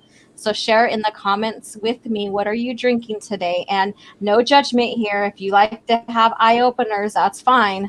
So, We yeah. don't So, judge people here. We're among no. friends. Exactly. So if you like to have a nice little eye opener or whatever, or Because yeah, afternoon drink, coronavirus got you stressed out and being quarantined, and yeah, in the East Coast we're still quarantined out here. So we're starting to come out of quarantine and stuff, slowly phasing out. So, yeah, New York is still a hot spot, so we're not taking any chances out there. well, New York was so condensed with people. It's yeah, I could see that. So yeah. All right. So basically, so we, like I said, in Rebel Dawn, we do get, the Huts and what's going on with them and how everything happens with them and leading up to A New Hope, and why, Jabba is important to Han as well. Right. And I don't know. I don't know. Do you know, like, are you aware of, like, how the Kessel Run happened, Abu? Not particularly. No, I mean, the Kessel Run was just such an iconic, you know, word that Han used throughout, the whole Legends of the original trilogy. So I know they probably had books. I can't remember from the old Han Solo trilogy novel that they touch on it. I know they did at some point, but the one that I've read that was my childhood staple was Han Solo's Revenge. Han Solo Yeah. stars in. I had caught on at little late. I did read it, but it's been so many years. I've pretty much forgotten just Yeah, about and that's everything. and yeah, Han Solo's Revenge is part of the Brian Daly's Han trilogy there. So Masterful. I that read too, that. and that's what I love about this. And I'll read it again. But basically, and we already know that continuity is kept fairly well when Hmm. all this was coming out. So Right. basically, what AC Crispin says, my fellow Star Wars novelist who created material I borrowed for Rebel Dawn. So she's noting on how she borrowed, or continued the story, the lore, continued what they were making out of Han's character, and also leaving space for the events that Han had in their novels for these novels, so that nothing contradicts. But you know what? That's brilliant. The way she, at the very least, said that. No, I took some of his stuff because he Yeah. wrote the novel. It is the continuity of itself. I'm not going to change what he put down just to make my thing good. So I'm going to work what he established and expand on it. That's what Yes. you're supposed to do with novels, especially Exactly. if you're working for the same company that greenlit the previous novel. It makes, Exactly. you know what common sense is like. It's almost like what is that, for lack of a better word. The common sense is only for those that really wants to have it, that really does the homework that they need, instead of just having their own ego push them along the way. And that's exactly what happened with the sequel trilogy. Everybody's egos got in the way of using common sense, and look what we Yeah. got. Oh, I'm a big Star Wars fan. Look what I can do. Yes, exactly. That was their whole thinking. They sat there. That's what they doing with this High Republic nonsense. I'm a Mhm. Star Wars fan. I know what I want. I want dinosaurs. I want diversity. I want non-Star Wars, non-war stuff. Yeah, exactly. They think they Yeah. so goddamn talented. Not even Yes, out the first. I'm gonna read this, and I'm gonna read what it's in the Reader's Companion about what it mirrors this. To say, Okay. my fellow Star Wars novelist who created material I borrowed, and it's quotation, I borrowed for Rebel Dawn. And so here's the authors: Neil Smith, Brian Daly, Kevin J. Anderson, Kristen Catherine Roosh, Steve Perry, Michael Stackpole, Timothy Zahn, Rebecca Moesta, and Michael P. McDowell. Yeah, so these are some people that she, worked with and made sure that she kept continuity as well. And so here's another clip, or another excerpt. Rebel Dawn begins with the fateful Sabbat game that transfers ownership of the Millennium Falcon from Lando to Han. So we already reviewed that. The book then incorporates deliberate gaps in storytelling to allow for Brian Daley's novels to occur before picking up the narrative after those events. The books leads directly into the events of A New Hope, specifically Han meeting with Obi-Wan Kenobi and Luke Skywalker in Mos Eisley Cantina, which I made that clip. Mm-hmm. Brilliant, Brilliant. brilliant work. That's all I God have damn, to it makes you forget. It makes you forget that damn something like this could actually happen. People actually doing correct research and work and putting it in a novel. Damn, Yes. is that a lost art? I never knew. Yeah, exactly. Yeah, I'm smiling to myself because how old is this book? OG, how old is this book? This book is, let me see here. I will pull up the publishing time right now. Um, this goes back copyright 1998. But 1998. Brian Daly's is back in the 70s, like 78, I think. Right. Yeah, because Mhm, I had that in 82. I was 12 mhm. years old when I had Han Solo's Revenge. Yeah. That's back in 82. Hmm. So, yes, this thing goes way back. And the fact Hmm. that A.C. Crispin did her homework, stuck to the continuity and the lore, that speaks volumes to how well these books have has come out, and how you read, even in the audio book, even in listening to it, you could feel that. Damn, I'm really like invested in this little paragraph that they're narrating from a book that's almost over 20 years old. Yeah. Fatal J. He just does not quit. He does not stop. No. But I love He's my brother anyway. Hey, Fatal, yeah, if you're he's still cool. there, man, check your email. Because I sent you the stuff. Yeah. And so that's what's friggin' brilliant. And if you get these book, if you start collecting, and I tell everybody, suggest to everybody is start your collection now, because I don't want to put that fear out, but you never know when they're gonna say we're gonna discontinue. But these are the major EU money makers for Star Wars even today. Mm-hmm. Is now Legends, because that's what everybody wants. They're disillusioned, and they fell out of place with Luke Skywalker's arc in the Disney trilogy. So they're returning back to novels like this. Mm-hmm. Yes. And that's my story, and I'm sticking to it. you know and so in this novel here, in the Rebel Dawn, we do have Han that has a love interest already, and that's common. I met That's some not a people. robot. And it's not a robot, exactly. And what's so interesting about that is that, characters are always going to have pre-love interest before they meet, and this is in real life too, before they meet the person that they're going to settle down with. Mm-hmm. And sometimes, and relationships are varying and stuff, so I'm not going to get into technicalities of that. But even with characters, you need to have them expanded on other relationships as well, so that we can understand why they got to the one they're in now. And that's even with Luke. Luke goes through a few relationships before he marries Mara. And that goes with Han as well. So in the series here, I think there's 2 or 3 love interests. But the main one before Leia was Bria Theron. And at the end of the book, she does die in a skirmish above Topowe. I think that's the name of the planet. I probably am butchering it, because Star Wars names sometimes are hard to say until you hear Mm-hmm. it. And that skirmish is basically they're stealing some Death Star plans, and we know in the lore that there was multiple Death Star plans, or several, that were stolen to get to Princess Leia and the Rebel Alliance. And so this was one of the accounts. And so she dies in a skirmish. She has the squadron called Red Hand, and she is from. And there's a reason why they call it a Rebel Alliance, because it wasn't just one united faction in the beginning. It was multiple factions from different planets that came together, so that's why they Right. call it alliance. And so she was part of the Corellian rebel faction, and she's one of the people that were trying to get all the rebels that were countering Palpatine together as alliance. So she had a small role in this as well. And during that time in that skirmish where she dies, they were beaming the Death Star plans to Leia. So another connection to A New Hope. Nice. Another tie into A New Hope. And again, it wasn't handed to her like we see in Rogue One. They were beamed to her.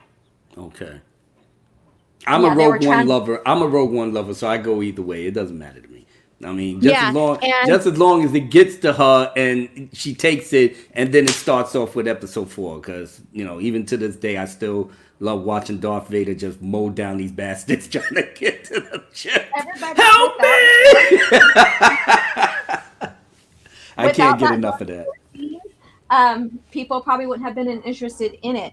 And even A New Hope, it contradicts Rogue One, contradicts A New Hope, because even Vader says that they were transmitted to her, not given to her. And so this right here, the Dark Forces trilogy and gameplay and all those resources and comics tied to this even shares. And so Right. these two are basically Genors and Cassian are knockoffs of these two characters here. Oh, okay. Yeah.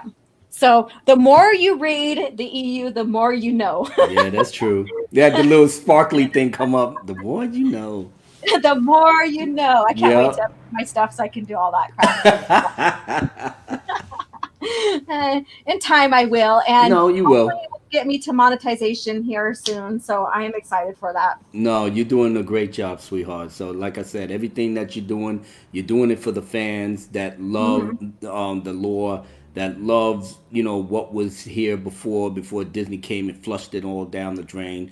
You're doing us a great service. OG, you really are, and Yeah, a lot of us is now appreciating it. Even when you do your live streams, you don't have to have a whole lot of people. You have enough people that can take the knowledge that you've given and bring it to somebody else, and then somebody else will peep your channel, and then it'll just be a domino effect. These things take time, but when it does happen, it's just as you said, your name is in other countries now. yeah, So then people are just like, I'm so fed up with Disney, and they throw that thing away, and then all of a sudden they look and see OG Star Wars Legend Gal. Let me see what this is, and then you yeah. go deep into the lore of all the books that they have on their shelf that you forgot about. Now you can start bringing them out, pull them out with joy, with pride, and just hang your head high behind that.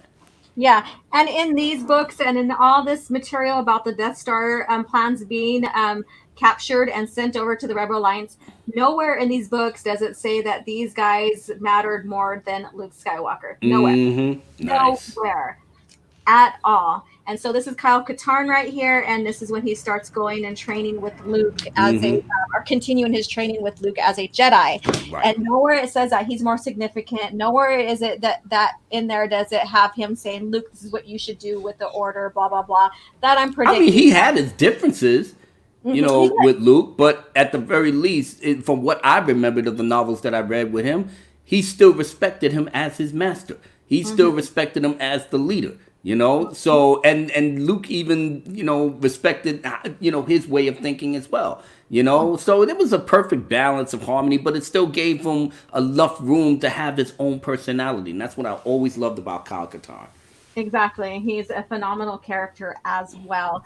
And Take yeah. notes, Disney. No, actually, you know what? I'd rather them not try to bring anything back in from Legends into their canon because they just ruin it. Well said. Well said. Well said. All right, I take that back. They wanted the free creativity of making their own stories. That's why they said this is no longer canon.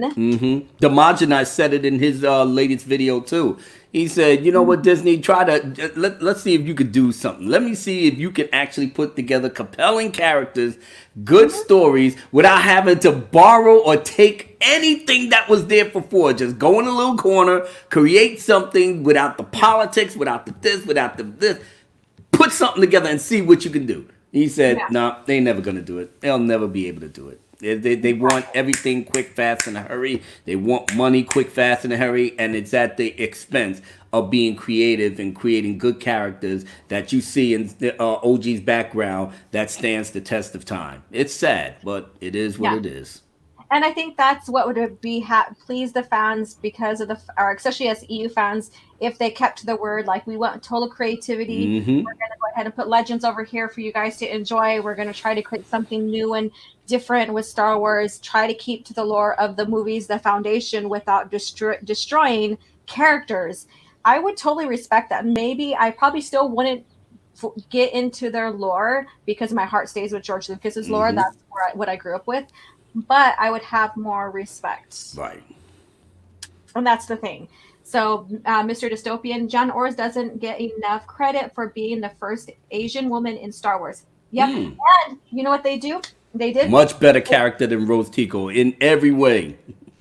And I'm going to point something out. So you know how they're saying we want diversity in Star Wars? Right. Well, John Ors is an Asian person, an Asian human in Star Wars.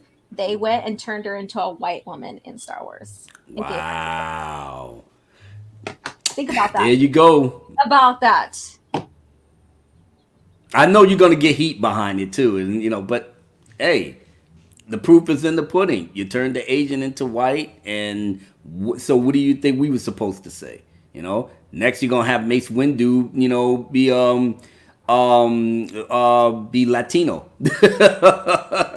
But they'll say, oh well, he's still diverse. He's still diverse. We gave you stuff, but still, taking established things and just turning them around on their head, and you think that we're supposed to be okay with that, especially for the length of time we had these characters as is. I didn't even know that thing happened with the first Asian, and then they turned to white.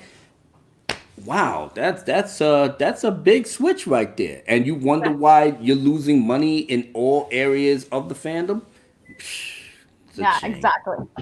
All right, so let's go ahead and listen to the Kessel Run. So many of you guys may have seen the attempted arc of the Kessel Run in Solo, the Star Wars movie, or whatever the hell you want to call it. Yeah. And basically, they turn spice into something else, into fuel. So basically, he's carrying fuel. What the hell is up with fuel and Disney Star Wars? I don't know. I wish I could tell you. People get mad about the change with Han shot first with George Lucas, but then you get to the Kessel Run and they change the spice run into a fuel run. Come on now, and people are okay with it. Come on now. Come on. I know. To me, it's like the choir. It's in a sense because, tell them why you're really mad, OG. If you're gonna be so friggin' pissed off about that change in George Lucas's, in his creative mind, to change it because he wants to make, he for whatever reason he changed it for, then I would also be pissed about the Kessel Run change as well, because this was part of who Han was as a character. He was a smuggler of illegal goods for crime syndicates. Mm-hmm. So that includes the spice from Kessel. Right. And all that. So, yes, to me, I'm like, if you're mad at that, you need to also be mad at this. I don't know. That's just That's just her opinion. That should be a tagline. That should be a tagline for you. It's like, it's just my opinion. all the evidence to the facts and stuff in the back of your T-shirt, or in the front of your T-shirt, and then the back of your T-shirt is like, just my opinion. People get so pissed off when I talk about I love George Lucas's era. I prefer it more, and people get so pissed off. Yeah, because you mentioned George Lucas. You didn't say KK. You didn't say Ryan Johnson. You didn't say JJ and all of them. Nah, you ain't even say the new girl that they brought in to write a new Star Wars series or whatever. Some chick. Yeah, y'all know who she is. I know. I'm sorry. I'm seeing the steam. I'm seeing the steam coming out your ears now. All right, let me stop. Let's go on with the Kessel Run. Yes, let's go on the Kessel Run. Let's go smuggle with Han, okay? Okay, let's pull this up here. Okay. Let me see if I got it. I have it clipped. It's in chapter 4. And so this novel, storytellers regaled them stop. with tales of their own escapades. When you click on the chapters, it automatically plays from the beginning. But this is abridged. So what abridged means, if you guys don't know, is that it's not the complete story. Right. That's now it's plot heavy though. So it's a plot heavy story, but there are some things that are missing from it. So Okay. it like stays to the plot point, Only but the it's bounty hunter rose to his feet again and then began backing slowly away, the grisly trophy tucked under his arm. okay. That's not it. There's little clips here because I was wondering which one to use, so I have to fast forward here. You know where it's at, though, right? Yeah, I'm in the relative area. Oh, okay. Everything I said to you that night at the blue light, it was all true. And I was a fool for... Okay. It's towards the end here. Oh, if you see the little dashes there, that's Well, she was okay. so close. There it is. Food and perhaps a nice bonus for quick delivery. I'm on my way, Jabba. Okay, why did you freeze? Oh, there we 12 go. hours later, with the load of spice safely secured in the below-deck smuggling compartments, Han eased the Falcon up from Kessel. Suddenly, a light flashed on his control board, and he realized that an Imperial customs ship was bearing down on them. Chewie, we've got imps on our tail. It's going to be a rough ride. Han flipped the Falcon up on her side to avoid a wash of ionized gas from one of the black hole clusters of the maw. The imp vessel shot at him, but it was a clean miss. Han then came around the last curve of the maw's terrible gravity well, shearing so close that the engine strained in protest. Then he threaded his way into the treacherous asteroid belt known as the Pit, zipping along, avoiding hurtling asteroids by the seat of his pants. Chewie whined and gestured frantically at the board. Han looked at his instruments and groaned. Oh, blast! 3 imps out there on the perimeter of the Pit. Han's mind raced. Chewie, we ain't gonna be able to outrun these imps, and we're outgunned. We're gonna dump the load just inside the Pit. After they've searched the Falcon to their heart's content, we come back and retrieve the cargo. Chewie was in full agreement. Han jettisoned their cargo of spice barrel as they continued at their breakneck pace away from the Pit. A few moments later, the comm unit was signaling. Unidentified ship, prepare to be boarded, an angry voice said just as Han felt the Falcon seized by a tractor beam. As the Imperials boarded his ship, Han waved at the interior. Search away, he said. I got nothing to hide. The commanding official sniffed and managed to stare down his nose at Han, even though he was several centimeters shorter than the Corellian. The Imperials searched and searched some more, but found nothing. Finally, they were forced to admit defeat as Han watched them disboard and waited for their signals to disappear from his screen. Han was in a panic to get back to the Pit and his dropped load of spice.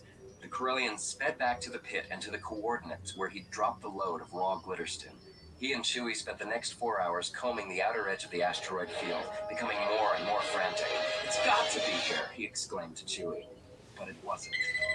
Suddenly, Chewie pointed to the sensors, showing 2 blips converging on them rapidly. He checked the ship IDs and then swore bitterly. Great! More imps!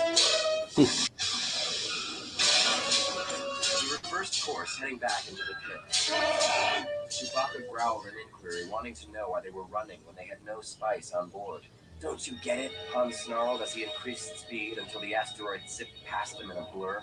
They must have found the spice we dumped, and they know what we were searching for.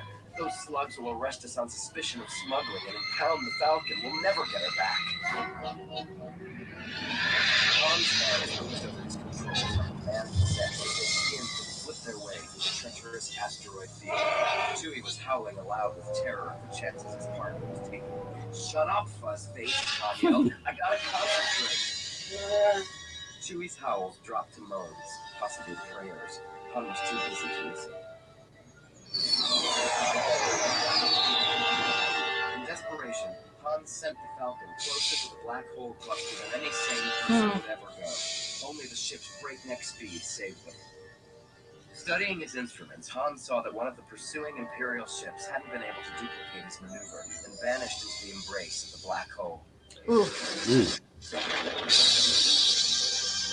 The last Imperial ship was falling behind, and the Falcon was nearly out of the maw. But now Han had more pressing problems to consider. What in the universe was he going to tell Jabba?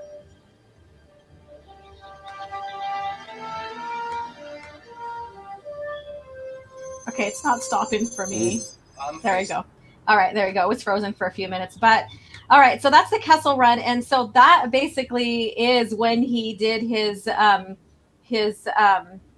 his run in 12 parsecs or Yeah, less. and obviously it's way different than what you saw on the Solo movie, which Mm-hmm. that was pretty much non-existent. This obviously makes sense because it obviously talks about what Han, Mm-hmm. said to Jabba in Return of the Jedi.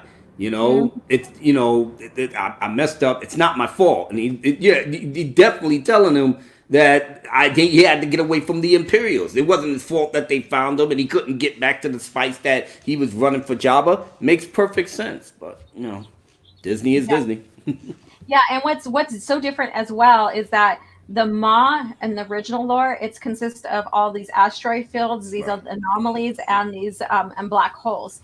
So when you get further into the lore, basically the Yuuzhan Vong War, the Jedi children and the younglings and all them and the families are all hidden in the Ma cluster as well, and so.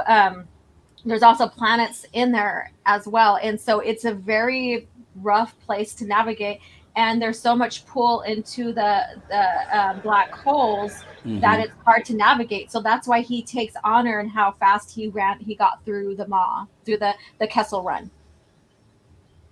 So Nice. it makes perfect sense. Perfect. Yes, it makes perfect sense. All right, so let's see what the chat has to say. All right. Okay. Oh, my stuff is running slow. The connection is like, I hope I'm not like pixelated or anything on your end. No, not like me. How come? Okay, so I'm trying to bring up these comments on my screen here, and it's not showing up. So I'm sorry, you guys. Okay, so the Revenite back when, oh, there we go. About like 2 years later. Thank you so much, internet, or maybe even StreamYard or whatever. So I was trying to read Revenites, and then this one came up. So cold-blooded critic, Christopher Barker. Okay, this is between these two here. Okay, let's see if we can bring up this other one. Back when here There we we go, go. Revenite. So the Revenite. Back when the music meant something, I miss those days. Yes, the music. When we're listening to this, you can hear it was phenomenal. They used classic Star Wars music. They use the classic scores and stuff that whenever you download or listen to any of the audibles from the legends, it's great. It's awesome. It's amazing. They Even the used the whole they used the whole kit in terms of the sights. No, in terms of the sound, the special effects and everything. It puts you hmm in that old school universe that we so desperately need right now. We need old school. New school is not happening. New school doesn't even not even with their lightsabers and in certain sounds, especially in the rise of Papa Palpatine. Everything just felt off, yes. and but yeah, it is what it is. All right, so we're going to get to the last clip, and then we're going to discuss a little bit about this little thing I found on Twitter about Disney and their games and what they said about about um, their new games coming out are going to be sequels upon each other and blah blah blah, and we'll get into the Why am technicality. I not surprised? But yep, go ahead. Yeah, so we'll get to that. But I want to find the relationship between Han and Luke, or Han and Luke, Han and Lando, and what had happened. Let me see. Come on. His life wondering what had happened to Okay, her. that's Boba Fett But she talking never with got him. around to telling me his name. Okay, So I dude, decided stop. to tell you. So I am you can froze. send Theron a message. Uh-oh, it's frozen. Han was birthed through Yeah, statistics. the audible's frozen and not letting me navigate. Okay, so we're going through another scene. Yeah, it's not the scene I wanted, but it's a scene with Boba Fett talking with Han. Stood there for a long moment. Oh, he's talking with Han. Emotions. Grief was uppermost in his mind. Grief and regret. Dead, he repeated dully. How did you find out? I Still just that want good? to finish this. Imperial database. I'll Because explain it in a couple of because minutes. OG, you've been cursing Disney so much. They prayed to their Disney deity to shut you down and make your live stream go haywire. And yeah, you've been raising so much hell these past couple of days. They're out for revenge, so I'm not surprised. That's okay because we're listening to Legends right now. So I mean, And the music is still wonderful. It just brings you into that mood. I just want to get out of this one and get to the one I want to get to. The next day, Han made his way through the baking streets of Mos Eisley Spaceport, wishing he'd worn Oh, a Mos sleeve Eisley. shirt instead of his grimy Yeah, this white is the ending which is scene, battered which I old wanted black to end this pilot specs. stream with. It's not The letting me untidy do anything layout was with it. painful to see behind, and Han squinted as he Don't walked. worry. There are Don't Can only you worry. guys hear that? Oh, I there we can hear go. it. I can hear it. Mons trot by. Ah, let me see. I have to concentrate on the present. Let me see. Is this it? Come on. Play. 6 days later, having tried and failed to scrape up the credits for Okay, some here we of the go. sentients who owed him money, Han went back to Nar Shaddaa. He hated to do it, but he was going to have to borrow the credits from friends. But news of what had happened on Yalisha had spread, and several people simply looked the other way when he approached. Han finally went to Lando's place. He didn't want to, but he was out of options. Lando, it's me, he called. Han. Lando jerked the door open. Before Han could utter a single word, the gambler's fist lashed out in a vicious sucker punch, catching Han in the jaw and sending him flying back across the hallway. You're lucky I don't just shoot you, you lousy, low-life double-crosser. Lando, Han managed to croak. I swear I didn't know what she was planning. I swear. Right, Lando sneered. Sure you didn't. Lando, Han said. I lost a load of spice I was carrying for Jabba. I'm desperate, buddy. I need to borrow... What? Lando grabbed Han's jacket in both hands. You came here to ask me for a loan? Han managed to nod. I'm good for it, honest. Get this through your head, Solo, Lando snarled. We've been friends in the past, so I'm not going to do what you so richly deserve and blow your head off. But don't ever come near me again. Slamming Han against the wall, Lando let the Corellian go. Han slid down to the floor as Lando stormed back into his flat. The door banged shut, and Han heard the lock click. All right, so I'll expand on that because there's a lot going on with this, Okay. and I didn't talk about what led up to this relationship, tiff, I guess you can say. Bria Theron basically was raising funds for the fledgling Rebel Alliance for some of their strikes, in short, and so she wanted to, have Han get a hold of the smugglers for help with some stuff. Right. And so basically, because of his standing with the smugglers and he's making a name with him for himself in the smuggling world, he gets a hold of Lando, he gets a hold of other smugglers, and basically she reneges, I guess you could say, on him. Pulled out. Here you go. I'm altering the deal. Pray I don't alter it any further. But why she does this is that the Rebel Alliance themselves says we need every resource and we need every income. So for their help, she was going to reward them with like treasures and credits and all this other stuff. Mm-hmm. And then the fledgling Rebel Alliance comes in and says, no, we need all that for ourselves too. So she basically, it's reneged from them. And so everybody sees Han as the one that betrayed them. Right. And so does Lando. And he's like, I'm innocent. This is the deal that just went wrong. And so we see Han's luck go downhill from here and into the OT. Why he's acting the way he does. Why he's kind of skeptical about helping the Rebel Alliance as well. Right. Makes perfect sense, especially with the way he came across Obi-Wan, Luke, and he's just like, he's trying to get this... Excuse me, he's just trying to get this money. It's like, all right, I'm taking you to Alderaan. I don't want to hear nothing about the Force and the mystical mumble jumbo. I'm in the here now. I got my blaster. I got Chewie. We trying to get you to Alderaan so I can get these credits so I can get the hell out of here. See, even when they was at the Death Star, he's like, we got to rescue a princess. I ain't trying to deal with that chick. She got money. That's what Luke said. Ooh, money. Like, that's what I need. Yep, exactly. So he made moves on that, And he even says, I'm not here for your revolution. He said, I ain't in it for your revolution. I'm in it for the money. I expect to be paid. Princess Leia was like, if money is all you love, then that's what you receive. She said that with such passion. That's what you receive. And she said, your mercenary, your friend is quite a mercenary. What if he cares about anything or anybody? And she walked out. Han Solo just too smooth. He sat on his child. He was like, whatever. He was like, yeah, whatever. I got you. And little did he know, because she has him as well, that he's going to be a general and all this other stuff. Yeah. And so this ties into Empire Strikes Back. Right. And then another part of this with Bria Theron also is when I my thing froze up on me, and we're listening to Boba talk to Han Solo about Bria Theron. Basically, in this novel, he was also going after her because she was a bounty as well, and Mm-hmm. he almost got her. But what she had told him in their chat is like, if you're gonna kill me, please let my dad know what happened. Right. And so Interesting. he never killed her, but Boba has morals. Even though he's a big, huge, badass bounty hunter, he has morals. And Mm-hmm. so he promised to her that when she dies, he will tell her father, but he didn't get the father's name. Mm. So he finds Han in on Tatooine and says, Bria Theron is dead. You need to tell her father.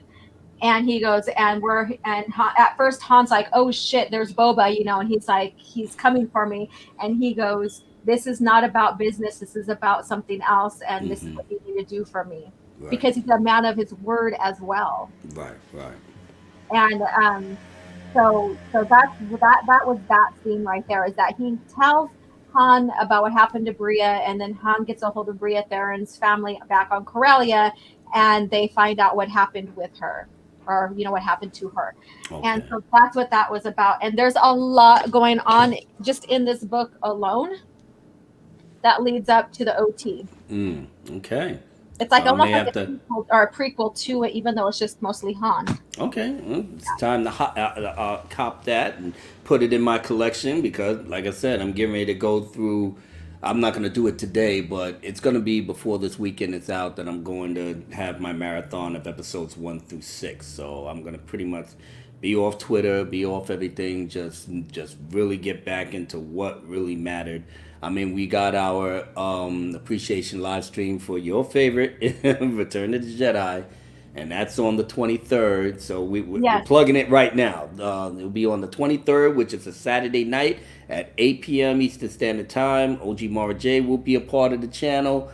Hopefully, we may have that Star Wars girl with us, but she's not too sure, so she will let me know. Yeah. But we will welcome her, if she comes. If not, we will rock in with her in spirit. But we're gonna fill out the rest of our panel pretty soon, so stay tuned because we're gonna end this off with a mega bang. Yes, exactly. Yeah.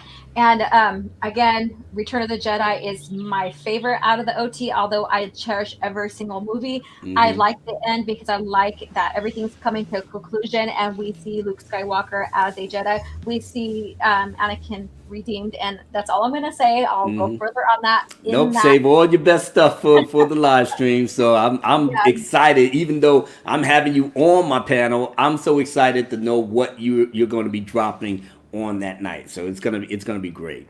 Yeah. Besides, Return of the Jedi is the actual payoff, not so much for the OT, but for the entire saga. It is Yeah. the absolute big payoff, and just now with the prequels, it gives Return of the Jedi that much more of a sensational finish to 6 movies that chronicles the entire life, rise, fall, and redemption of Anakin Skywalker. I mean, even though the OT is about Luke, but overall, when you put the whole series together, everything is about Anakin, his life, Well, his yeah. rise, fall, his darkness, and his redemption till his end. That's pretty Yeah. much what that is. What George says, it's about the father and the son. Basically, it's about the father and the son, and then he goes, then it gets into the grandchildren as we further along and stuff. So Well, if we had competent people that knew how to deal with that, then we could have added them on. But unfortunately, they took a hard left turn in progressive SJWville and man with man hate and Harpy Drive, and this is what they came up with, and they left us poor, hungry Star Wars fans that waited 35, 40 years to see the continuation, and we got absolutely nothing. So until they do that, 1 to 6 is the entire saga. Everything else is just poor fan fiction. But if you exactly. like that sort of thing, good for you. Exactly. So I'm going to share this right here, and let me get this. Oh crap! Please stop freezing up on me. I appreciate so much today, StreamYard and internet and whatever. All right. So basically, this is the article that I shared last night. I tweeted last night, and Star Wars Jedi Fallen Order. And mind you, people, EU fans and not like this, being the new video game franchise with sequels on the way. So basically, what they're saying in this article is that the EA is going to create video games never done before in Star Wars that has sequels to them, mind you, Hmm. sequels to them, and they're going to expand on the lore in its own like little mini franchise for games for Star Wars, that way. And I'm not going to read this article, but I did share it on my Twitter Right. account. And what got me is after I read the whole damn article, I am like, wait a minute, Lucas Arts was the in-house gaming department that created games, not only Star Wars games, but Star Wars games that they created basically trilogies of games. So this isn't nothing new. So they're pretending like this is the first time ever done in Star Wars history. Yeah, And I I'm was like, about to no, say. Lucas Arts under George Lucas. I mean, the Knights of the Old Republic is proof of that. You know, Mm-hmm. Knights of the Old Republic 1, 2. So yeah, they did Dark Forces continuation. as well. There's a huge continuation of the lore, games as well, and novels written from it as well. Mm-hmm. So Yeah. you know, like when you look at the history with games, like in especially in George Lucas era, they were basically S canon. So how you played it didn't exactly happen in the lore. Right. But however, the But at book least in written off SWOTOR, of it was the lore part of the games but that at, led to the but at least with the game I'm playing now, which is SWOTOR, which is yeah. called Star Wars: The Old Republic, and it's an Hmm. MMORPG, type of game Yeah. where open world, open things. I've been playing that thing since 2011 when it first Yeah. came out. So I've got the whole map of the galaxies, the outer rim, the core worlds, everything. They stayed true to everything that was before the Disney sale. Everything that they did in that game is before the Disney sale, and even the new stuff that they're bringing out in the expansions, they stay true to the Lucas era that was built behind their game. So this thing right here, I don't know what to call it. I never played this game, but it is popular. It is a popular game. People love this game. They like the way they portrayed the Jedi in this game. So I'm not gonna, you know what I'm saying, say anything bad about it. I mean, shoot, Junk 3PO made video. Everybody likes this game. So they're doing something right with this. So my only hope is that if they're going to do the sequel, please, for the love of God, stay consistent with the lore that is not Disney, because it doesn't work, you know? Hmm. Yeah. And so on this, I retweeted it and everything. And so we have Luke McGuck. You know what I heard recently when The Force Unleashed was made, Lucas Arts and ILM were housed in the same facility, and George himself wanted them make a new engine for the game. Yeah, so Wow. Lucas Arts, yeah, so Lucas I didn't even know that. Okay. so Lucas Arts basically is part of George Company. So when they threw out Lucas Arts, they basically threw out money. Which they had. Hmm. They could have had their own in-house gaming because it was already established by George Lucas as well. Instead of going out and having another gaming franchise or gaming, um, yeah, I guess you should say franchise like EA Yeah, make. company. Yeah, which is fine. That's what you're supposed to do if you have the money, you Yeah, know? yeah, but it's like they're just kicking. It's like they're shooting themselves in the foot when they even dismantle a department that basically houses their games and stuff and was Yeah. brilliant in making them and stuff. They didn't have to outsource the material. It was all made within house. Well, I guess in terms of the revenue that they can get from outsourcing more well known companies that do gaming, that got that built-in fan base. So I mean, it's more of a business decision, I guess. And EA does have a shaky reputation in and of itself. But after the debacle that was Star Wars Battlefront 2 and all the things, they started to wake up. They went to woke broke, and then the whole pay to play thing. But by the time the dust is settled and the people revolted and stuff, they and Dice got on their grind and said, you know what, we got to redeem ourselves. We got to put this back to where the fun of being in a Star Wars game was. And now, after a year, maybe a year, close to almost two, here they are now. Battlefront 2 is one of the best Star Wars games you could play. It immerses you deep into the battles from each of the planets to each system. Jedi's using lightsabers, Yoda, Darth Maul. You're in it. And then if you have the added bonus like myself that will turn down their music and make your own playlist of the Star Wars music from the movies, then you're really having a ball. And like I said, sometimes it may take a little bit of time to get, things up and running the way it should. But when it does, the fans will respond. And that's basically what this is at the end of the day. You got to do something for us to respond. And see how I see this as them shooting themselves in the foot by dismantling the LucasArts department is basically when you outsource your material, you only get a percentage of the money that they make. They also get a percentage. When you have the in-house, you keep it all. Yeah, you keep it all, and you pay your staff. So there's more profits in that than there is in outsourcing. Okay. Yeah. So that's my take on that. All right. So Lancer, the Star Wars X-Wing series was the best. That's what I'm hearing. Everybody keeps on telling me play the Star Wars X-Wings as well. I haven't even began KOTOR. I haven't began it yet. Star Wars TIE Fighter is tied for being the most popular Star Wars game and is the only one to be in the Game Hall of Fame. Thank you so much for sharing. LucasArts, mind you. LucasArts. And also EA. EA is a copycat. Yeah. Mm-hmm. Yep, exactly. I can agree with that, Stephen. Abunas, they destroyed my boy Revan through fucks. Sator. You know what, Revanite, you know what it is. It basically SWTOR just capitalized off of Revan based off of his novel, which they made it canon that he went back to the light side. I mean, in the game, it's your choose your own adventure. So, it will be a choose your own adventure. Yeah. And if you decide to make that person bad, then yes, that's the canon to go the way you want in the game. But when they was going to do the novels and go past the game, they was going to make them canon. So they threw the canonized part of Revan into SWTOR, which I wasn't. No, I was, more or less on the fence. I liked the way that it ended because it was one of the expansion, the thing with Revan.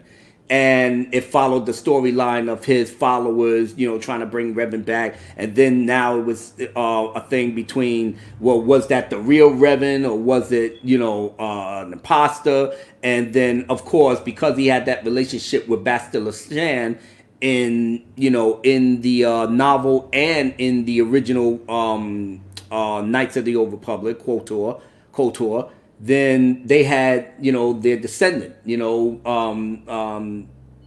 Theron Shan, who, basically is a direct descendant of Revan. So the little family thing that went between them two was in the game. And like I said, I didn't have any beef about any real beef about it.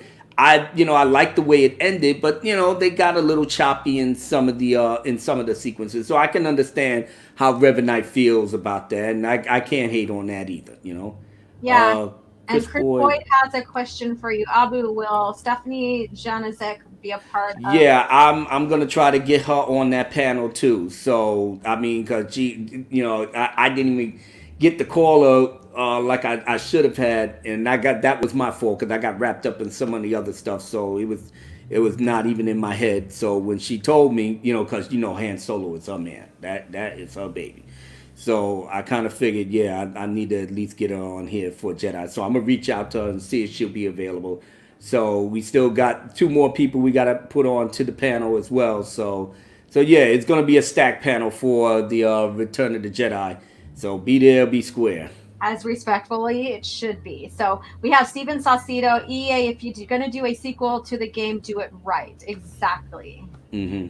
Treyla, Jedi Outcast was my favorite, but the very first Star Wars video game I got was Empire for the NES. My mom found it and at a used store somewhere and surprised me with it. That is great. All right. Stephen Saucedo, yeah, 1313 was one of the games they thought out. They throughout. Yes. And that's the thing is that 1313 was basically on the brink of being released when the acquisition of Star Wars happened, including the novelization like Sword of the Jedi. And then George even was planning or had in plan or thoughts of doing a Underworld, Coruscant Underworld I film wish we could have seen that. series based upon 1313.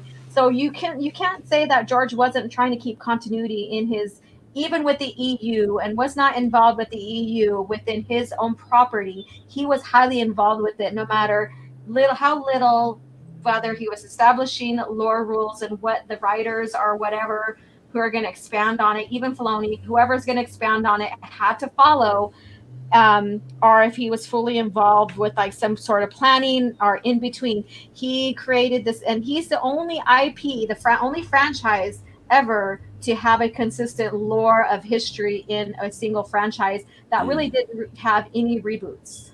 Okay. Yes, and he won world record for it. He won world records for the most novels sold and the most novels making the bestsellers and the consistent history, and the Wow. only IP or only franchise to ever have a consistent history. Damn, you would have thought Disney would have tapped that guy, to Mhm. put the novels together, but nah. We don't want to. Yeah. One of my most favorite LucasArts games ever made is Zombies. Ate My Neighbors, and Ah! Mr. Egg, GL, and the LucasArts crew are hidden in the game. Yes, and Oh, nice. that's what I'm talking about. Even the games. Even so, think about that, people. Think about that. So when you hear anti-EU people, just it's I think part of it that they are trying to hold true to Star Wars, no matter who has control. Mm-hmm. That's how I see it. I get And you. instead of looking at reality and seeing how brilliant George was, and yes, he's going to say that EU is parallel or not his. Of course, it's not his. That's not, he didn't make them like the movies. Right. If you get what he's saying that there's his tier of canon, and he never used the word canon, but there's his tier, and the movies is what means the most to the lore. Everything else is expanded off of it. Okay. That's how I see that. And but then when you like, even if you ever had a chance to read Shatterpoint, the prologue portion of the novel, George wrote the prologue to that. Oh, really? Oh, okay. Yeah. Gonna get back to my shadow point. Yep. So you can't, and then there's a lot like minor details he's contributed to the EA and what or EA EU. Shit. But anyways, yeah. But the thing is that like even with the major movie characters in the EU, they Right. could not be expanded on or without his approval. That's the key word, folks. Cannot be expanded on without Big Daddy George taking a look and making sure everything is on point. That's why this franchise would have been better off with one man running it all, one singular vision, one take, make money, and make people happy. Yeah, and like Luke McGook says, there's literally a quote of George where he says he tried to keep everything consistent. They always leave that one out. Yes, they clip just certain phrases in his quotes, and to make their points, but they forget to address the whole entire quote or what George says. Right. And and then they go back to old things of like George saying he never read anything. He did read some, but I'm telling you, for a busy man who produced movies outside of Star Wars as well, he didn't have time to read these novels like consistently. Yeah, and that's understandable. We got a company to run. Exactly, but he read the comics because the comics were easier to expand on. There were pictures, words, Much shorter. He read the comics. So yeah. And you don't have to read every single thing to understand what's going on in your franchise. He had like stuff like this.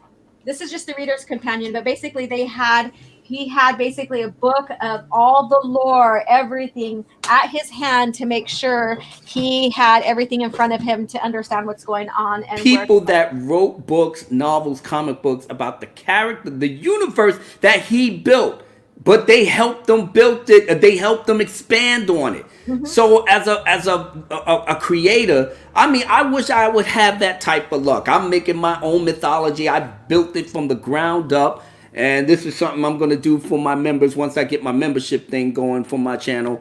But Mhm. I'm building something from the ground up. There's going to be little spots of history and eras and stuff that I may never get to, but I touch on it. I may Yeah. allow somebody to say, hey, can you put together a story like this to flesh out everything that happened at this particular time period and this one, and then add it on to the universe. That's what George R. R. Martin did. You think he had all that time to flesh out the entire piece by piece history of everything that went on with Westeros? He had two other people that was longtime members of his blog that they struck a friendship, and then they was the one that wrote down and put together all the detailed stuff and then added on with what he already put down, and that's how you came up with the big book that talks about the untold history of Westeros and everything else. That's exactly what George Lucas is doing.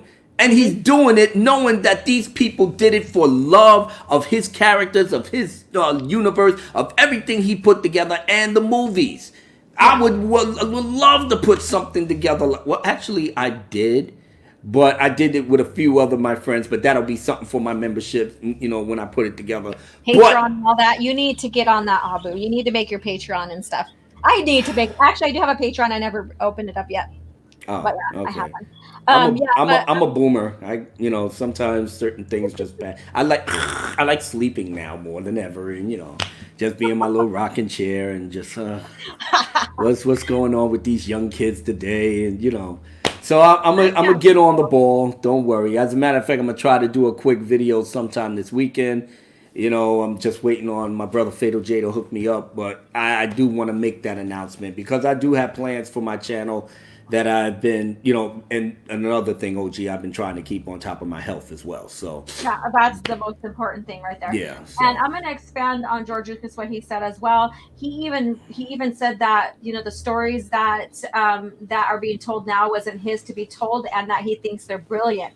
The thing is with that, and people misconstrued what he's saying, is that he was done with the movies. Return of the Jedi it was supposed to be the last of the Skywalker story pertaining to Anakin Skywalker.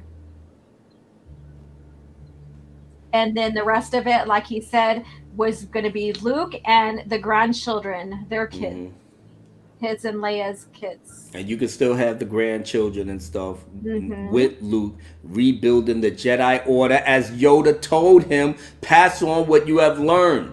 Because I have this book in front of me. He's doing it now in this book here. Like right before this, we have the Jedi Academy and all that, and short stories and stuff is in that time frame right before that.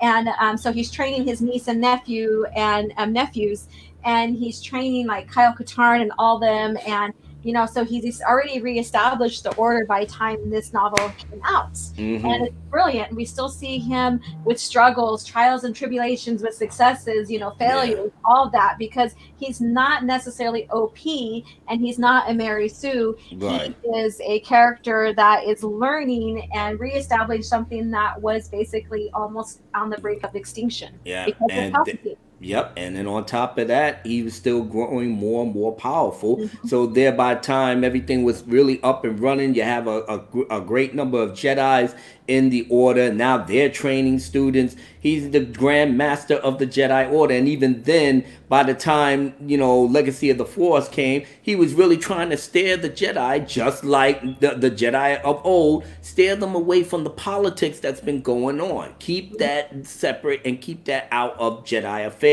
I loved it. But Such as it was. I wish Disney could. You know what? Stop talking about these idiots. And so Lancer says, if Disney, we're talking about the idiot again. Okay, Lancer, Disney. Okay, I have to clarify that. Okay, if Lancer hadn't done that, it had done and continued on Legends. I think the other Yoda was speaking of was Starkiller from Force Unleashed 1 and 2. He's Luke's super abused Abused brother. stepbrother. No, I think it was still Leia, No, and that's no, the it was always Leia because they explained that in Return of the Jedi. So that's where it starts in it. but I mean that's another theory to talk about as well because and so Merrick, what's his name? Merrick, Starkiller, Merrick, right? Garrett, yeah, Garrick, Garen Merrick or whatever, yeah, or something like that. something like that. Yeah, damn it, I should know this. But anyways, yeah, his family crest was basically the Rebel Alliance's, seal, I guess you could say. So when Mm-hmm. you see that little, the Firebird or whatever, Mm-hmm. Yeah, that.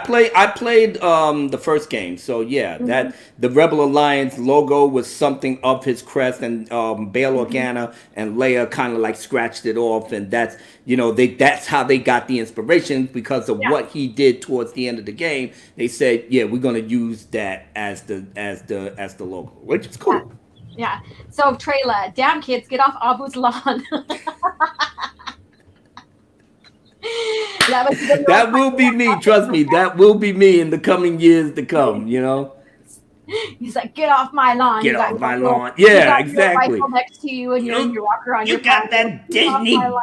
bullshit again. You can just pull out my shotgun. Get that clinking franker fram out my goddamn property, you damn idiots.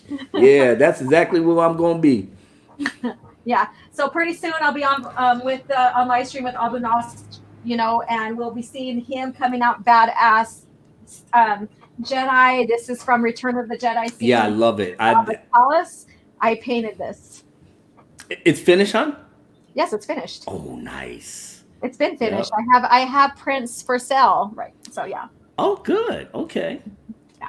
And not trying If to murder anybody his wants a nephew in his copy. sleep. Yeah, that was sad. And as someone pointed out, if it was so easy for him to redeem his father, then speaking to his nephew about his dark side tendencies should have been like a walk in the park. Mm, there we go. Exactly. Exactly. Galen Merrick. There we go. I knew Merrick was Galen Merrick. Okay. yeah. I was like, I should know this because he is very important, to the story, with his family history and why the Rebel Mm-hmm. Alliance uses Absolutely. their the theme for it. Yeah. Okay. The president Abu Nas. Okay. Yes. Thank you for sharing. All right. So I'm going to share that last clip from that ties into A New Hope with you guys without the video though, because that was fun, right? Mm. The freezing of the video or the buffering of the video. Yeah, your internet is just not cooperating with you right now. Yeah, and I'm running on 5G right now, so I don't know if it's because of the stay at home clause and stuff, the social Mm-hmm. distancing or whatever. So let's see here. Where am I at? He reminded himself that Bria was part of Okay. him to be jumping. Voiced grunts and moans. Han tilted his head sideways and peered past the Wookiee at two humans who were standing at the bar. The charter, he said? Well, hey, that's better than nothing. Good work, Chewie. Is that them? That old guy in the Jawa robe and that kid in the moisture farmer's outfit? Chewie nodded, commenting that even though the old man looked harmless, he dealt effectively with Dr. Evison and Ponda Baba just moments before, and used a most unusual weapon to do it. Han was impressed. Hold a lightsaber, you say? Huh. I didn't know anyone still had them. Okay, I'll work out the details with the old guy and the kid. You take him over to that empty booth and I'll join you in a second.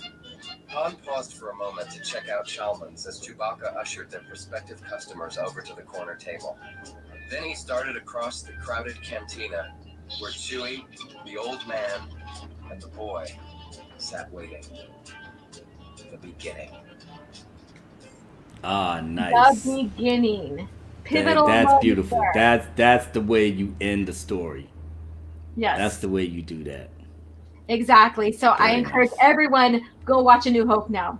considering. And Well, I can't watch it now because I got to start from episode 1. So I'm going in order right here. So yeah, so but I mean, and we're coming up on the 25th. It's still a few weeks away, or a couple yeah. weeks away. But the 25th is where you guys should really start watching the PT right now. Lead up to A New Hope on the 25th. Then join us on the live stream and listen to us talk about Return of the Jedi. Also watch Empire Strikes Back because that's the same anniversary date for it as well. And then so watch those two on that day. Then meet us for live stream for Return of the Jedi. You'll be ready. You'll Exactly. be more than ready. And that, we're doing it on the 23rd, even though I said watch it on the 25th, which is kind of weird, but yeah. Just like I said, if you got time, watch it on the 22nd, and exactly. just be ready. Wait a minute, we're doing the 23rd, not the 25th, but you get my point. Unless you're from the Back of the Future type of folks, and you can zip past through time, then you can do it like that, Yeah, exactly. But when you get a chance, you guys pick up the trilogy of the Han Solo trilogy here, and even dailies. But AC Crispin really ties everything well into the movies, especially this right here. The first two, we get the history of him when he's basically found. How he discovers his name. It wasn't given to him by imps. It was he discovered that he was a part of an important family to Corellian history, and that's why Shrike wanted to keep him. Hi there, sir. What's your name? Oh, my name is Han. I don't have any friends. I just wanted that. You know what? You're just riding solo, so maybe. Hey, that's it. Your name is Solo. Now get the hell out of here and get him a blaster, give him a uniform, and send him on his way. There you have it. Disney's Han Solo. You're welcome. No, it did not happen that way in the original EU. It was really well played. He, is tied to a prominent family. He discovers his relatives and finds out that he has a cousin that's a huge jerk, basically. And, and then we also learned how he knows Shiri-Wook, or the Wookiee language. And because one of his caregivers, when he was discovered by Shrike, and she's also was the cook, she is a Wookiee. And that's Dulana. Oh, and okay. So she basically raised him, and he calls her his best friend. So, and it's also established that humans can't really speak the Wookiee language because the vocal cords are very different. So Han is special for right out the gate for knowing how to speak the Wookiee language. No. He doesn't know how. Oh, he doesn't? No, you can understand a language without speaking it. So his relationship with Dulana basically is she understands Basic, and he understands Shiri-Wook. So they talk to each other in their language. Oh, I see what you're saying. They understand each other. So when you get into the Disney lore, he speaks Wookiee. It wasn't established that way. The Shiri-Wook humans really couldn't speak it, or some things could be said, but basically their vocal cords in that universe is different than the Wookiees. Okay. And I think that expands on species where humans. There's sometimes humans can't speak certain species language because of the development and the body structure. Well, Yoda, stuff like that. Well, Yoda understood Chewbacca, so obviously his knowledge and everything is way more advanced than a lot of other people. So yeah, exactly. Just in case people ask, well, how come Yoda didn't understand? Because he's Yoda, goddammit. That's why he understands it. Make it real simple for you. Yeah. And Stephen, I don't know if you were here in the beginning, but I did make a video clip, and it's on my channel here, and it's just solely that clip of the novel that leads up into A New Hope. And then I get the clip of A New Hope where he sits down with them and starts talking to them. So I bridged the two to show how well they mesh together, how well the continuity is together. So guys, go ahead and visit it. And I already have a thumbs down on that. Someone didn't agree. Oh, wow, that was quick. We ain't even get finished, but we're about to wrap everything up now. Now all of a sudden, come on. Yeah, basically they didn't love these people. These novels love them into the movie so well. That's okay. It helps with the algorithm. Exactly, but go figure. It's like they're downvoting George and his EU basically. That's right. And the movies. Honey, it's the 18 to 25-year-olds. They don't know nothing about a George Lucas. Who's a George Lucas? I know Kathleen Kennedy. I know Ryan Johnson. I know JJ. I know Bob Iger. No, they don't know nothing about a George Lucas. who would that? You know, nah. That's why they're gonna downvote it. So Yeah. Okay, Lancer. Oh my God, I grew up on the Ewok movies. yeah, I saw the first one. It was funny as hell. Yeah, I remember watching them and the droids too. I vaguely remember them now, but I remember that was part of what I watched growing up when I was young. So, okay, let me see here. I'm going to pick up that ASAP. So don't only just pick up this, pick up the whole trilogy. But this right here particularly ties into A New Hope really, really well. But the 2 books before this all tie in together. Right, that's the third book, right? That's the third book. Okay. Yes. Okay. Thraken, Cell Solo, and Boris Kephalia are among the most despicable characters in the EU. I agree, but they are there for a reason, and so they add a lot of like character to the overall lore when dealing with them. But yes, I agree. Nice. So so Thraken, Cell Solo is Han Solo's cousin, and their parents. So his mother, Thraken's mother, and Han's father. I think they were twins. Or something like that, yeah. So Thraken looks a lot like Han Solo. And then let's see here. Super chat. Thank you so much. I can't wait to get monetized. I do have a PayPal, but I hate to just say go ahead and donate money to my PayPal. I hate to do that. No, just wait for the monetization. Yeah. It's more inclusive. Okay, so I just want to super chat you because you're both adorable and your Star Wars lore is contagious. Thank you. Well, she's the brains of the operation. I'm just here to add some laughs. Yeah, and you're adorable, so you're adorable. Let's see here. Luke McGuck, Barnes and Nobles has a dope leather bound trilogy. Yo, yes. Okay, I'm gonna grab that real quick. Wow, I didn't even know that they had a leather bound trilogy. Yeah. Huh, interesting. Now, I mean, for myself, I haven't been to Barnes and Nobles a god. I am still in my partly in my PJs because you're not seeing down below my waist and stuff. So, but this is it. Look at that. Look how gorgeous. Wow. Now, those who see that, I'm gonna ask the $24,000 question. How much did that cost? It was a gift, so I don't know. Oh, lucky you, because I'm looking at it now like, ooh, that must have cost a pretty penny. Look how shiny that thing is. This is a hardcover book, and I will not write in this, but I annotate, and I piss people off because I annotate in my novels. Oh yeah, Stig Kenobi just hates when you do that. Oh, and I show him. He looked like he's ready to come out the screen. Like, what are you fucking doing? Yes, he's like, I can't believe you're doing that. I'm like, when going through college and stuff, one of my favorite teachers was my literature teachers, and he writes impeccable, and he even writes his own novels and stuff. And he goes, and he also says, when you're researching something, even if it's in a novel, he goes, annotate. He goes, there's nothing wrong with annotating, if you do it right, like you mindfully mark in the book and stuff like that. And I'm probably pissing people off as I talk about this, but it helps you research. It helps you go back, and he goes, you even put like markers there to go back to it and stuff. But when you annotate, you're really digesting that book wholly and solely so that you can interpret it well. Okay, got it.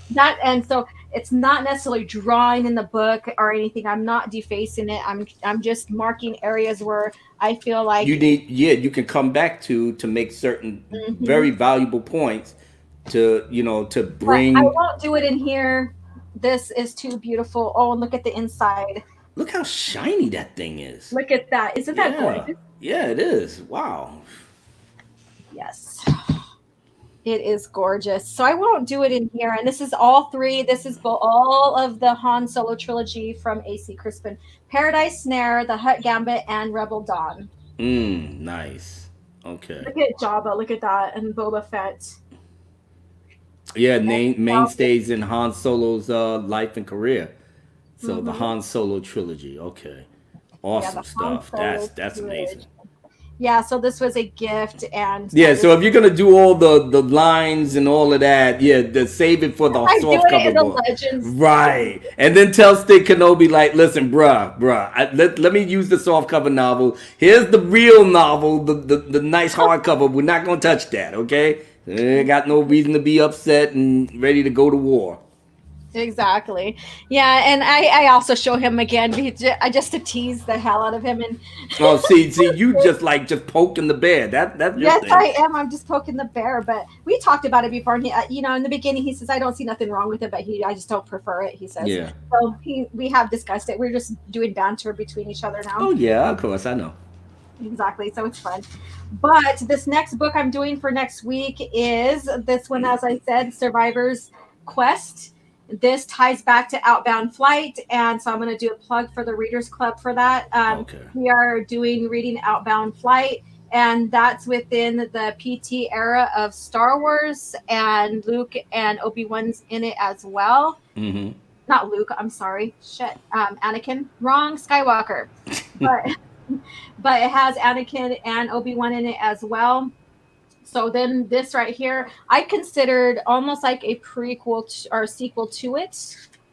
So because Luke is called to by the Chiss to go through the remains of the Outbound Flight, and there's a Okay. lot of things that he discovers, and he also discovers his dad's history with Outbound Flight and stuff as Mm-hmm. well.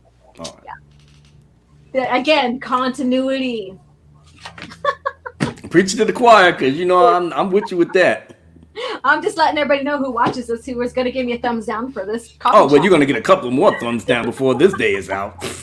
Yeah. Exactly. And then, so again, go ahead and check out my Twitter and vote on which one you want to see read after this so we can discuss it.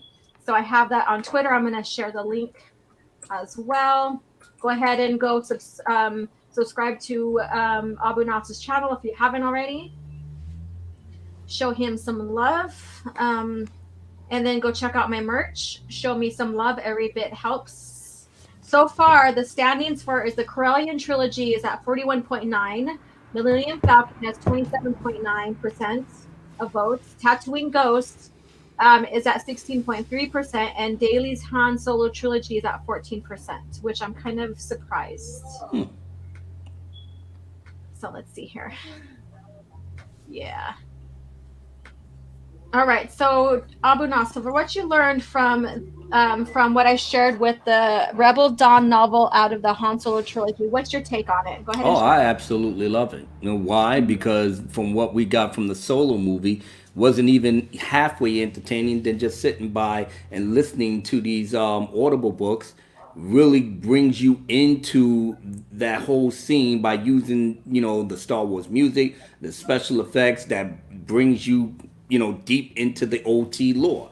So I absolutely. I mean, I even learned a few things behind it because I haven't read that particular book in and of itself. But from the little clips that I got, it tells a separate adventure that Han has that leads up to the OT movie, which the author having help from the other authors that made books to keep in the continuity of what was established by Lucasfilm.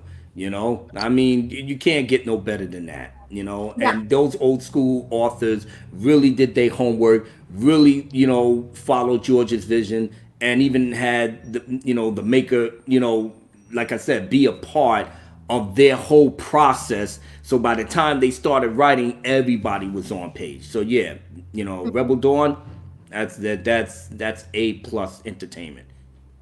Exactly. And I had Stig on last week, and this isn't particularly his favorite trilogy, but he does agree that it does tie good with A New Hope and stuff. But everybody has their likes and dislikes with Hmm. lore and novels and stuff like that, and that's Yeah. common. Not everybody's gonna like everything the same thing, and not everybody's gonna like a certain section of the lore. Right, And and that's fine.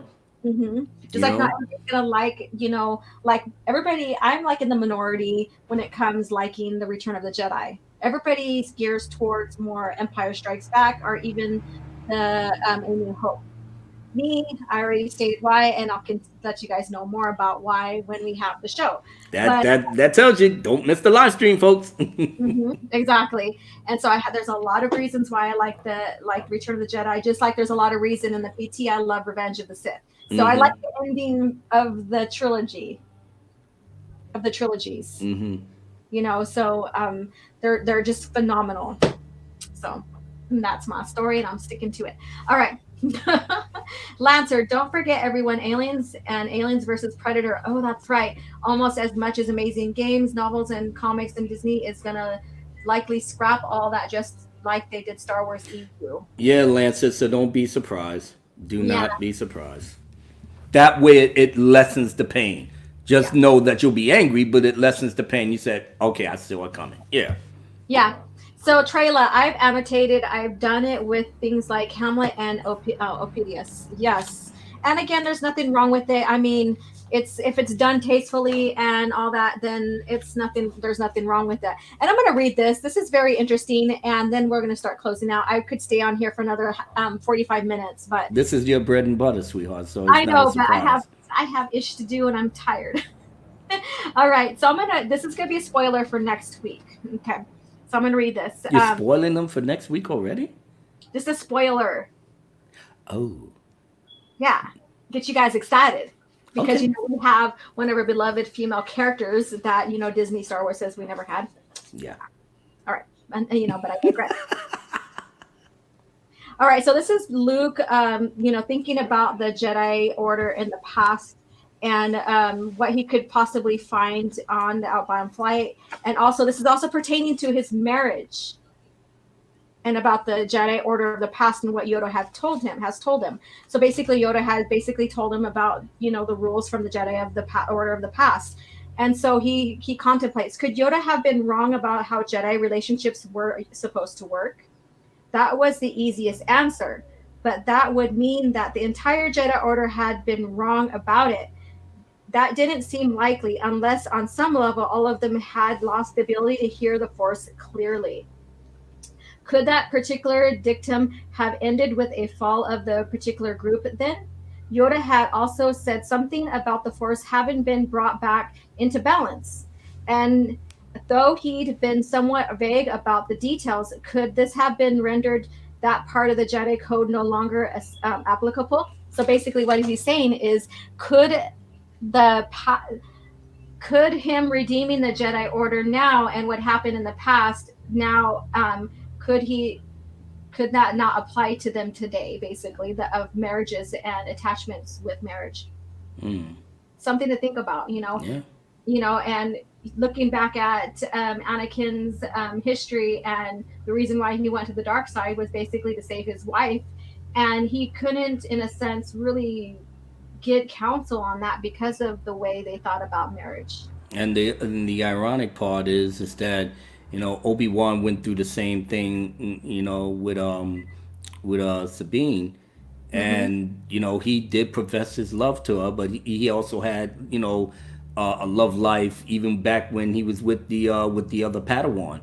But Yeah. Mhm. the one with Satine was more prominent because it was in the Clone Wars that he faked the funk and didn't give in to his love and his passion for her, but it was there and he felt it, and he even said he would have left the Jedi Order, but because Obi-Wan still stayed in the here and now, he knows that he has a job to do. This is what it is. He placed the Jedi before his own feelings, and that was just the level of the dedication that he had. And it wasn't to say that Anakin wasn't as dedicated, because he was in many ways, but his weakness was is that his attachment to his mother, the things that happened to her, all of these things play a big effect in terms of how his character going forward, that he said he was going to be strong. He was not going to let down the people that he loved again. And then when it came time for Padme, when he had those premonitions and dreams, just like what he did with his mother, it pretty much fueled Anakin to make the choices and the things that he did that led him up to, unfortunately, what he became. You know, Yeah. And so this references a lot of the Clone Wars, but this is pre-Filoni Clone Wars. This book came out in we got 2000. to make it like that. Pre-Filoni, there's a difference. Yeah, there is a difference. So I'm going to show you some pictures, and then we're going to close out here because I don't want to spoil too much of this book, but it's You look like you're going to, but don't, just make that short and sweet. yeah. So this is for Vader's fist 501st. So this is basically the plans of the outbound flight ship right here. Okay, So very nice. Yeah. So again, a lot of referencing back to other source materials and all that as well.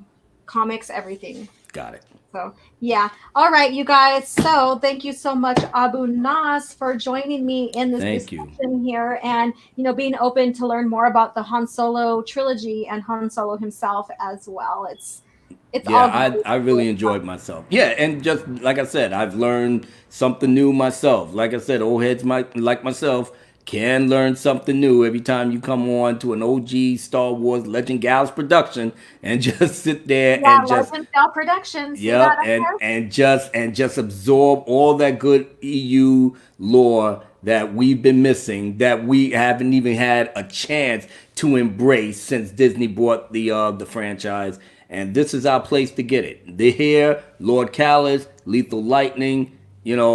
These are the people that you could get with, that they can give you that EU lore that you've been missing. So thank you, OG, for bringing me in, because I was gonna be, very thankful to just be in the chat, with the rest of the crew. So I'm just grateful that you gave me this invitation to come out. Yeah, I'm glad to have you here. And I was like, I'm tired. I think I need another person in here just in case if I need to. I was thinking you was gonna bring Stig along. That's what I was saying. I was like, you I and Stig make offered a him great a link. team. Yeah, I offered him a link, but I think he might be sleeping or something. I don't know. But this right here, Return of the Jedi, wanting to learn more about Luke's story was what got me into the EU. Mm-hmm. So this Nice. man back here wanting to know what's going to happen to him after the movies. He And don't want to know. Only no, in the EU he does, but in Disney he don't want to know. yeah. And this right here tells us exactly what happens. He lives up to the legacy of his father, the chosen one, and That's being what right. his father could not be. He doesn't live up to that legacy in the Disney Star Wars, and I think that is shameful. Ah, yummy, yummy, yummy. Yummy soy. That's Yeah, right. That's yeah, Jake. That's not Luke. That's Jake. yeah. And what I stated before is that they took the golden goose and cooked it. They burnt it, actually. Yeah. So yeah. All right. So again, everybody, go subscribe to his channel, and meet us on Twitter for more discussion about the EU. This month is basically Star Wars month for me. I did not follow the hashtag because I have reasons for that when it was the 4th. I will continue to follow I Choose Legends, and thank you, George Lucas. Basically, Thank thank you, you. Baker. And the 25th is Star Wars Day. 23rd is our review of the Return of the Jedi on Abu Nas's channel. So come and join us. Mm-hmm. And thank you everybody who sat through this near 3 hours of coffee chat. I appreciate you all. Check out the merch. Please go pick out your favorite item and support my channel. And thank you again for being here.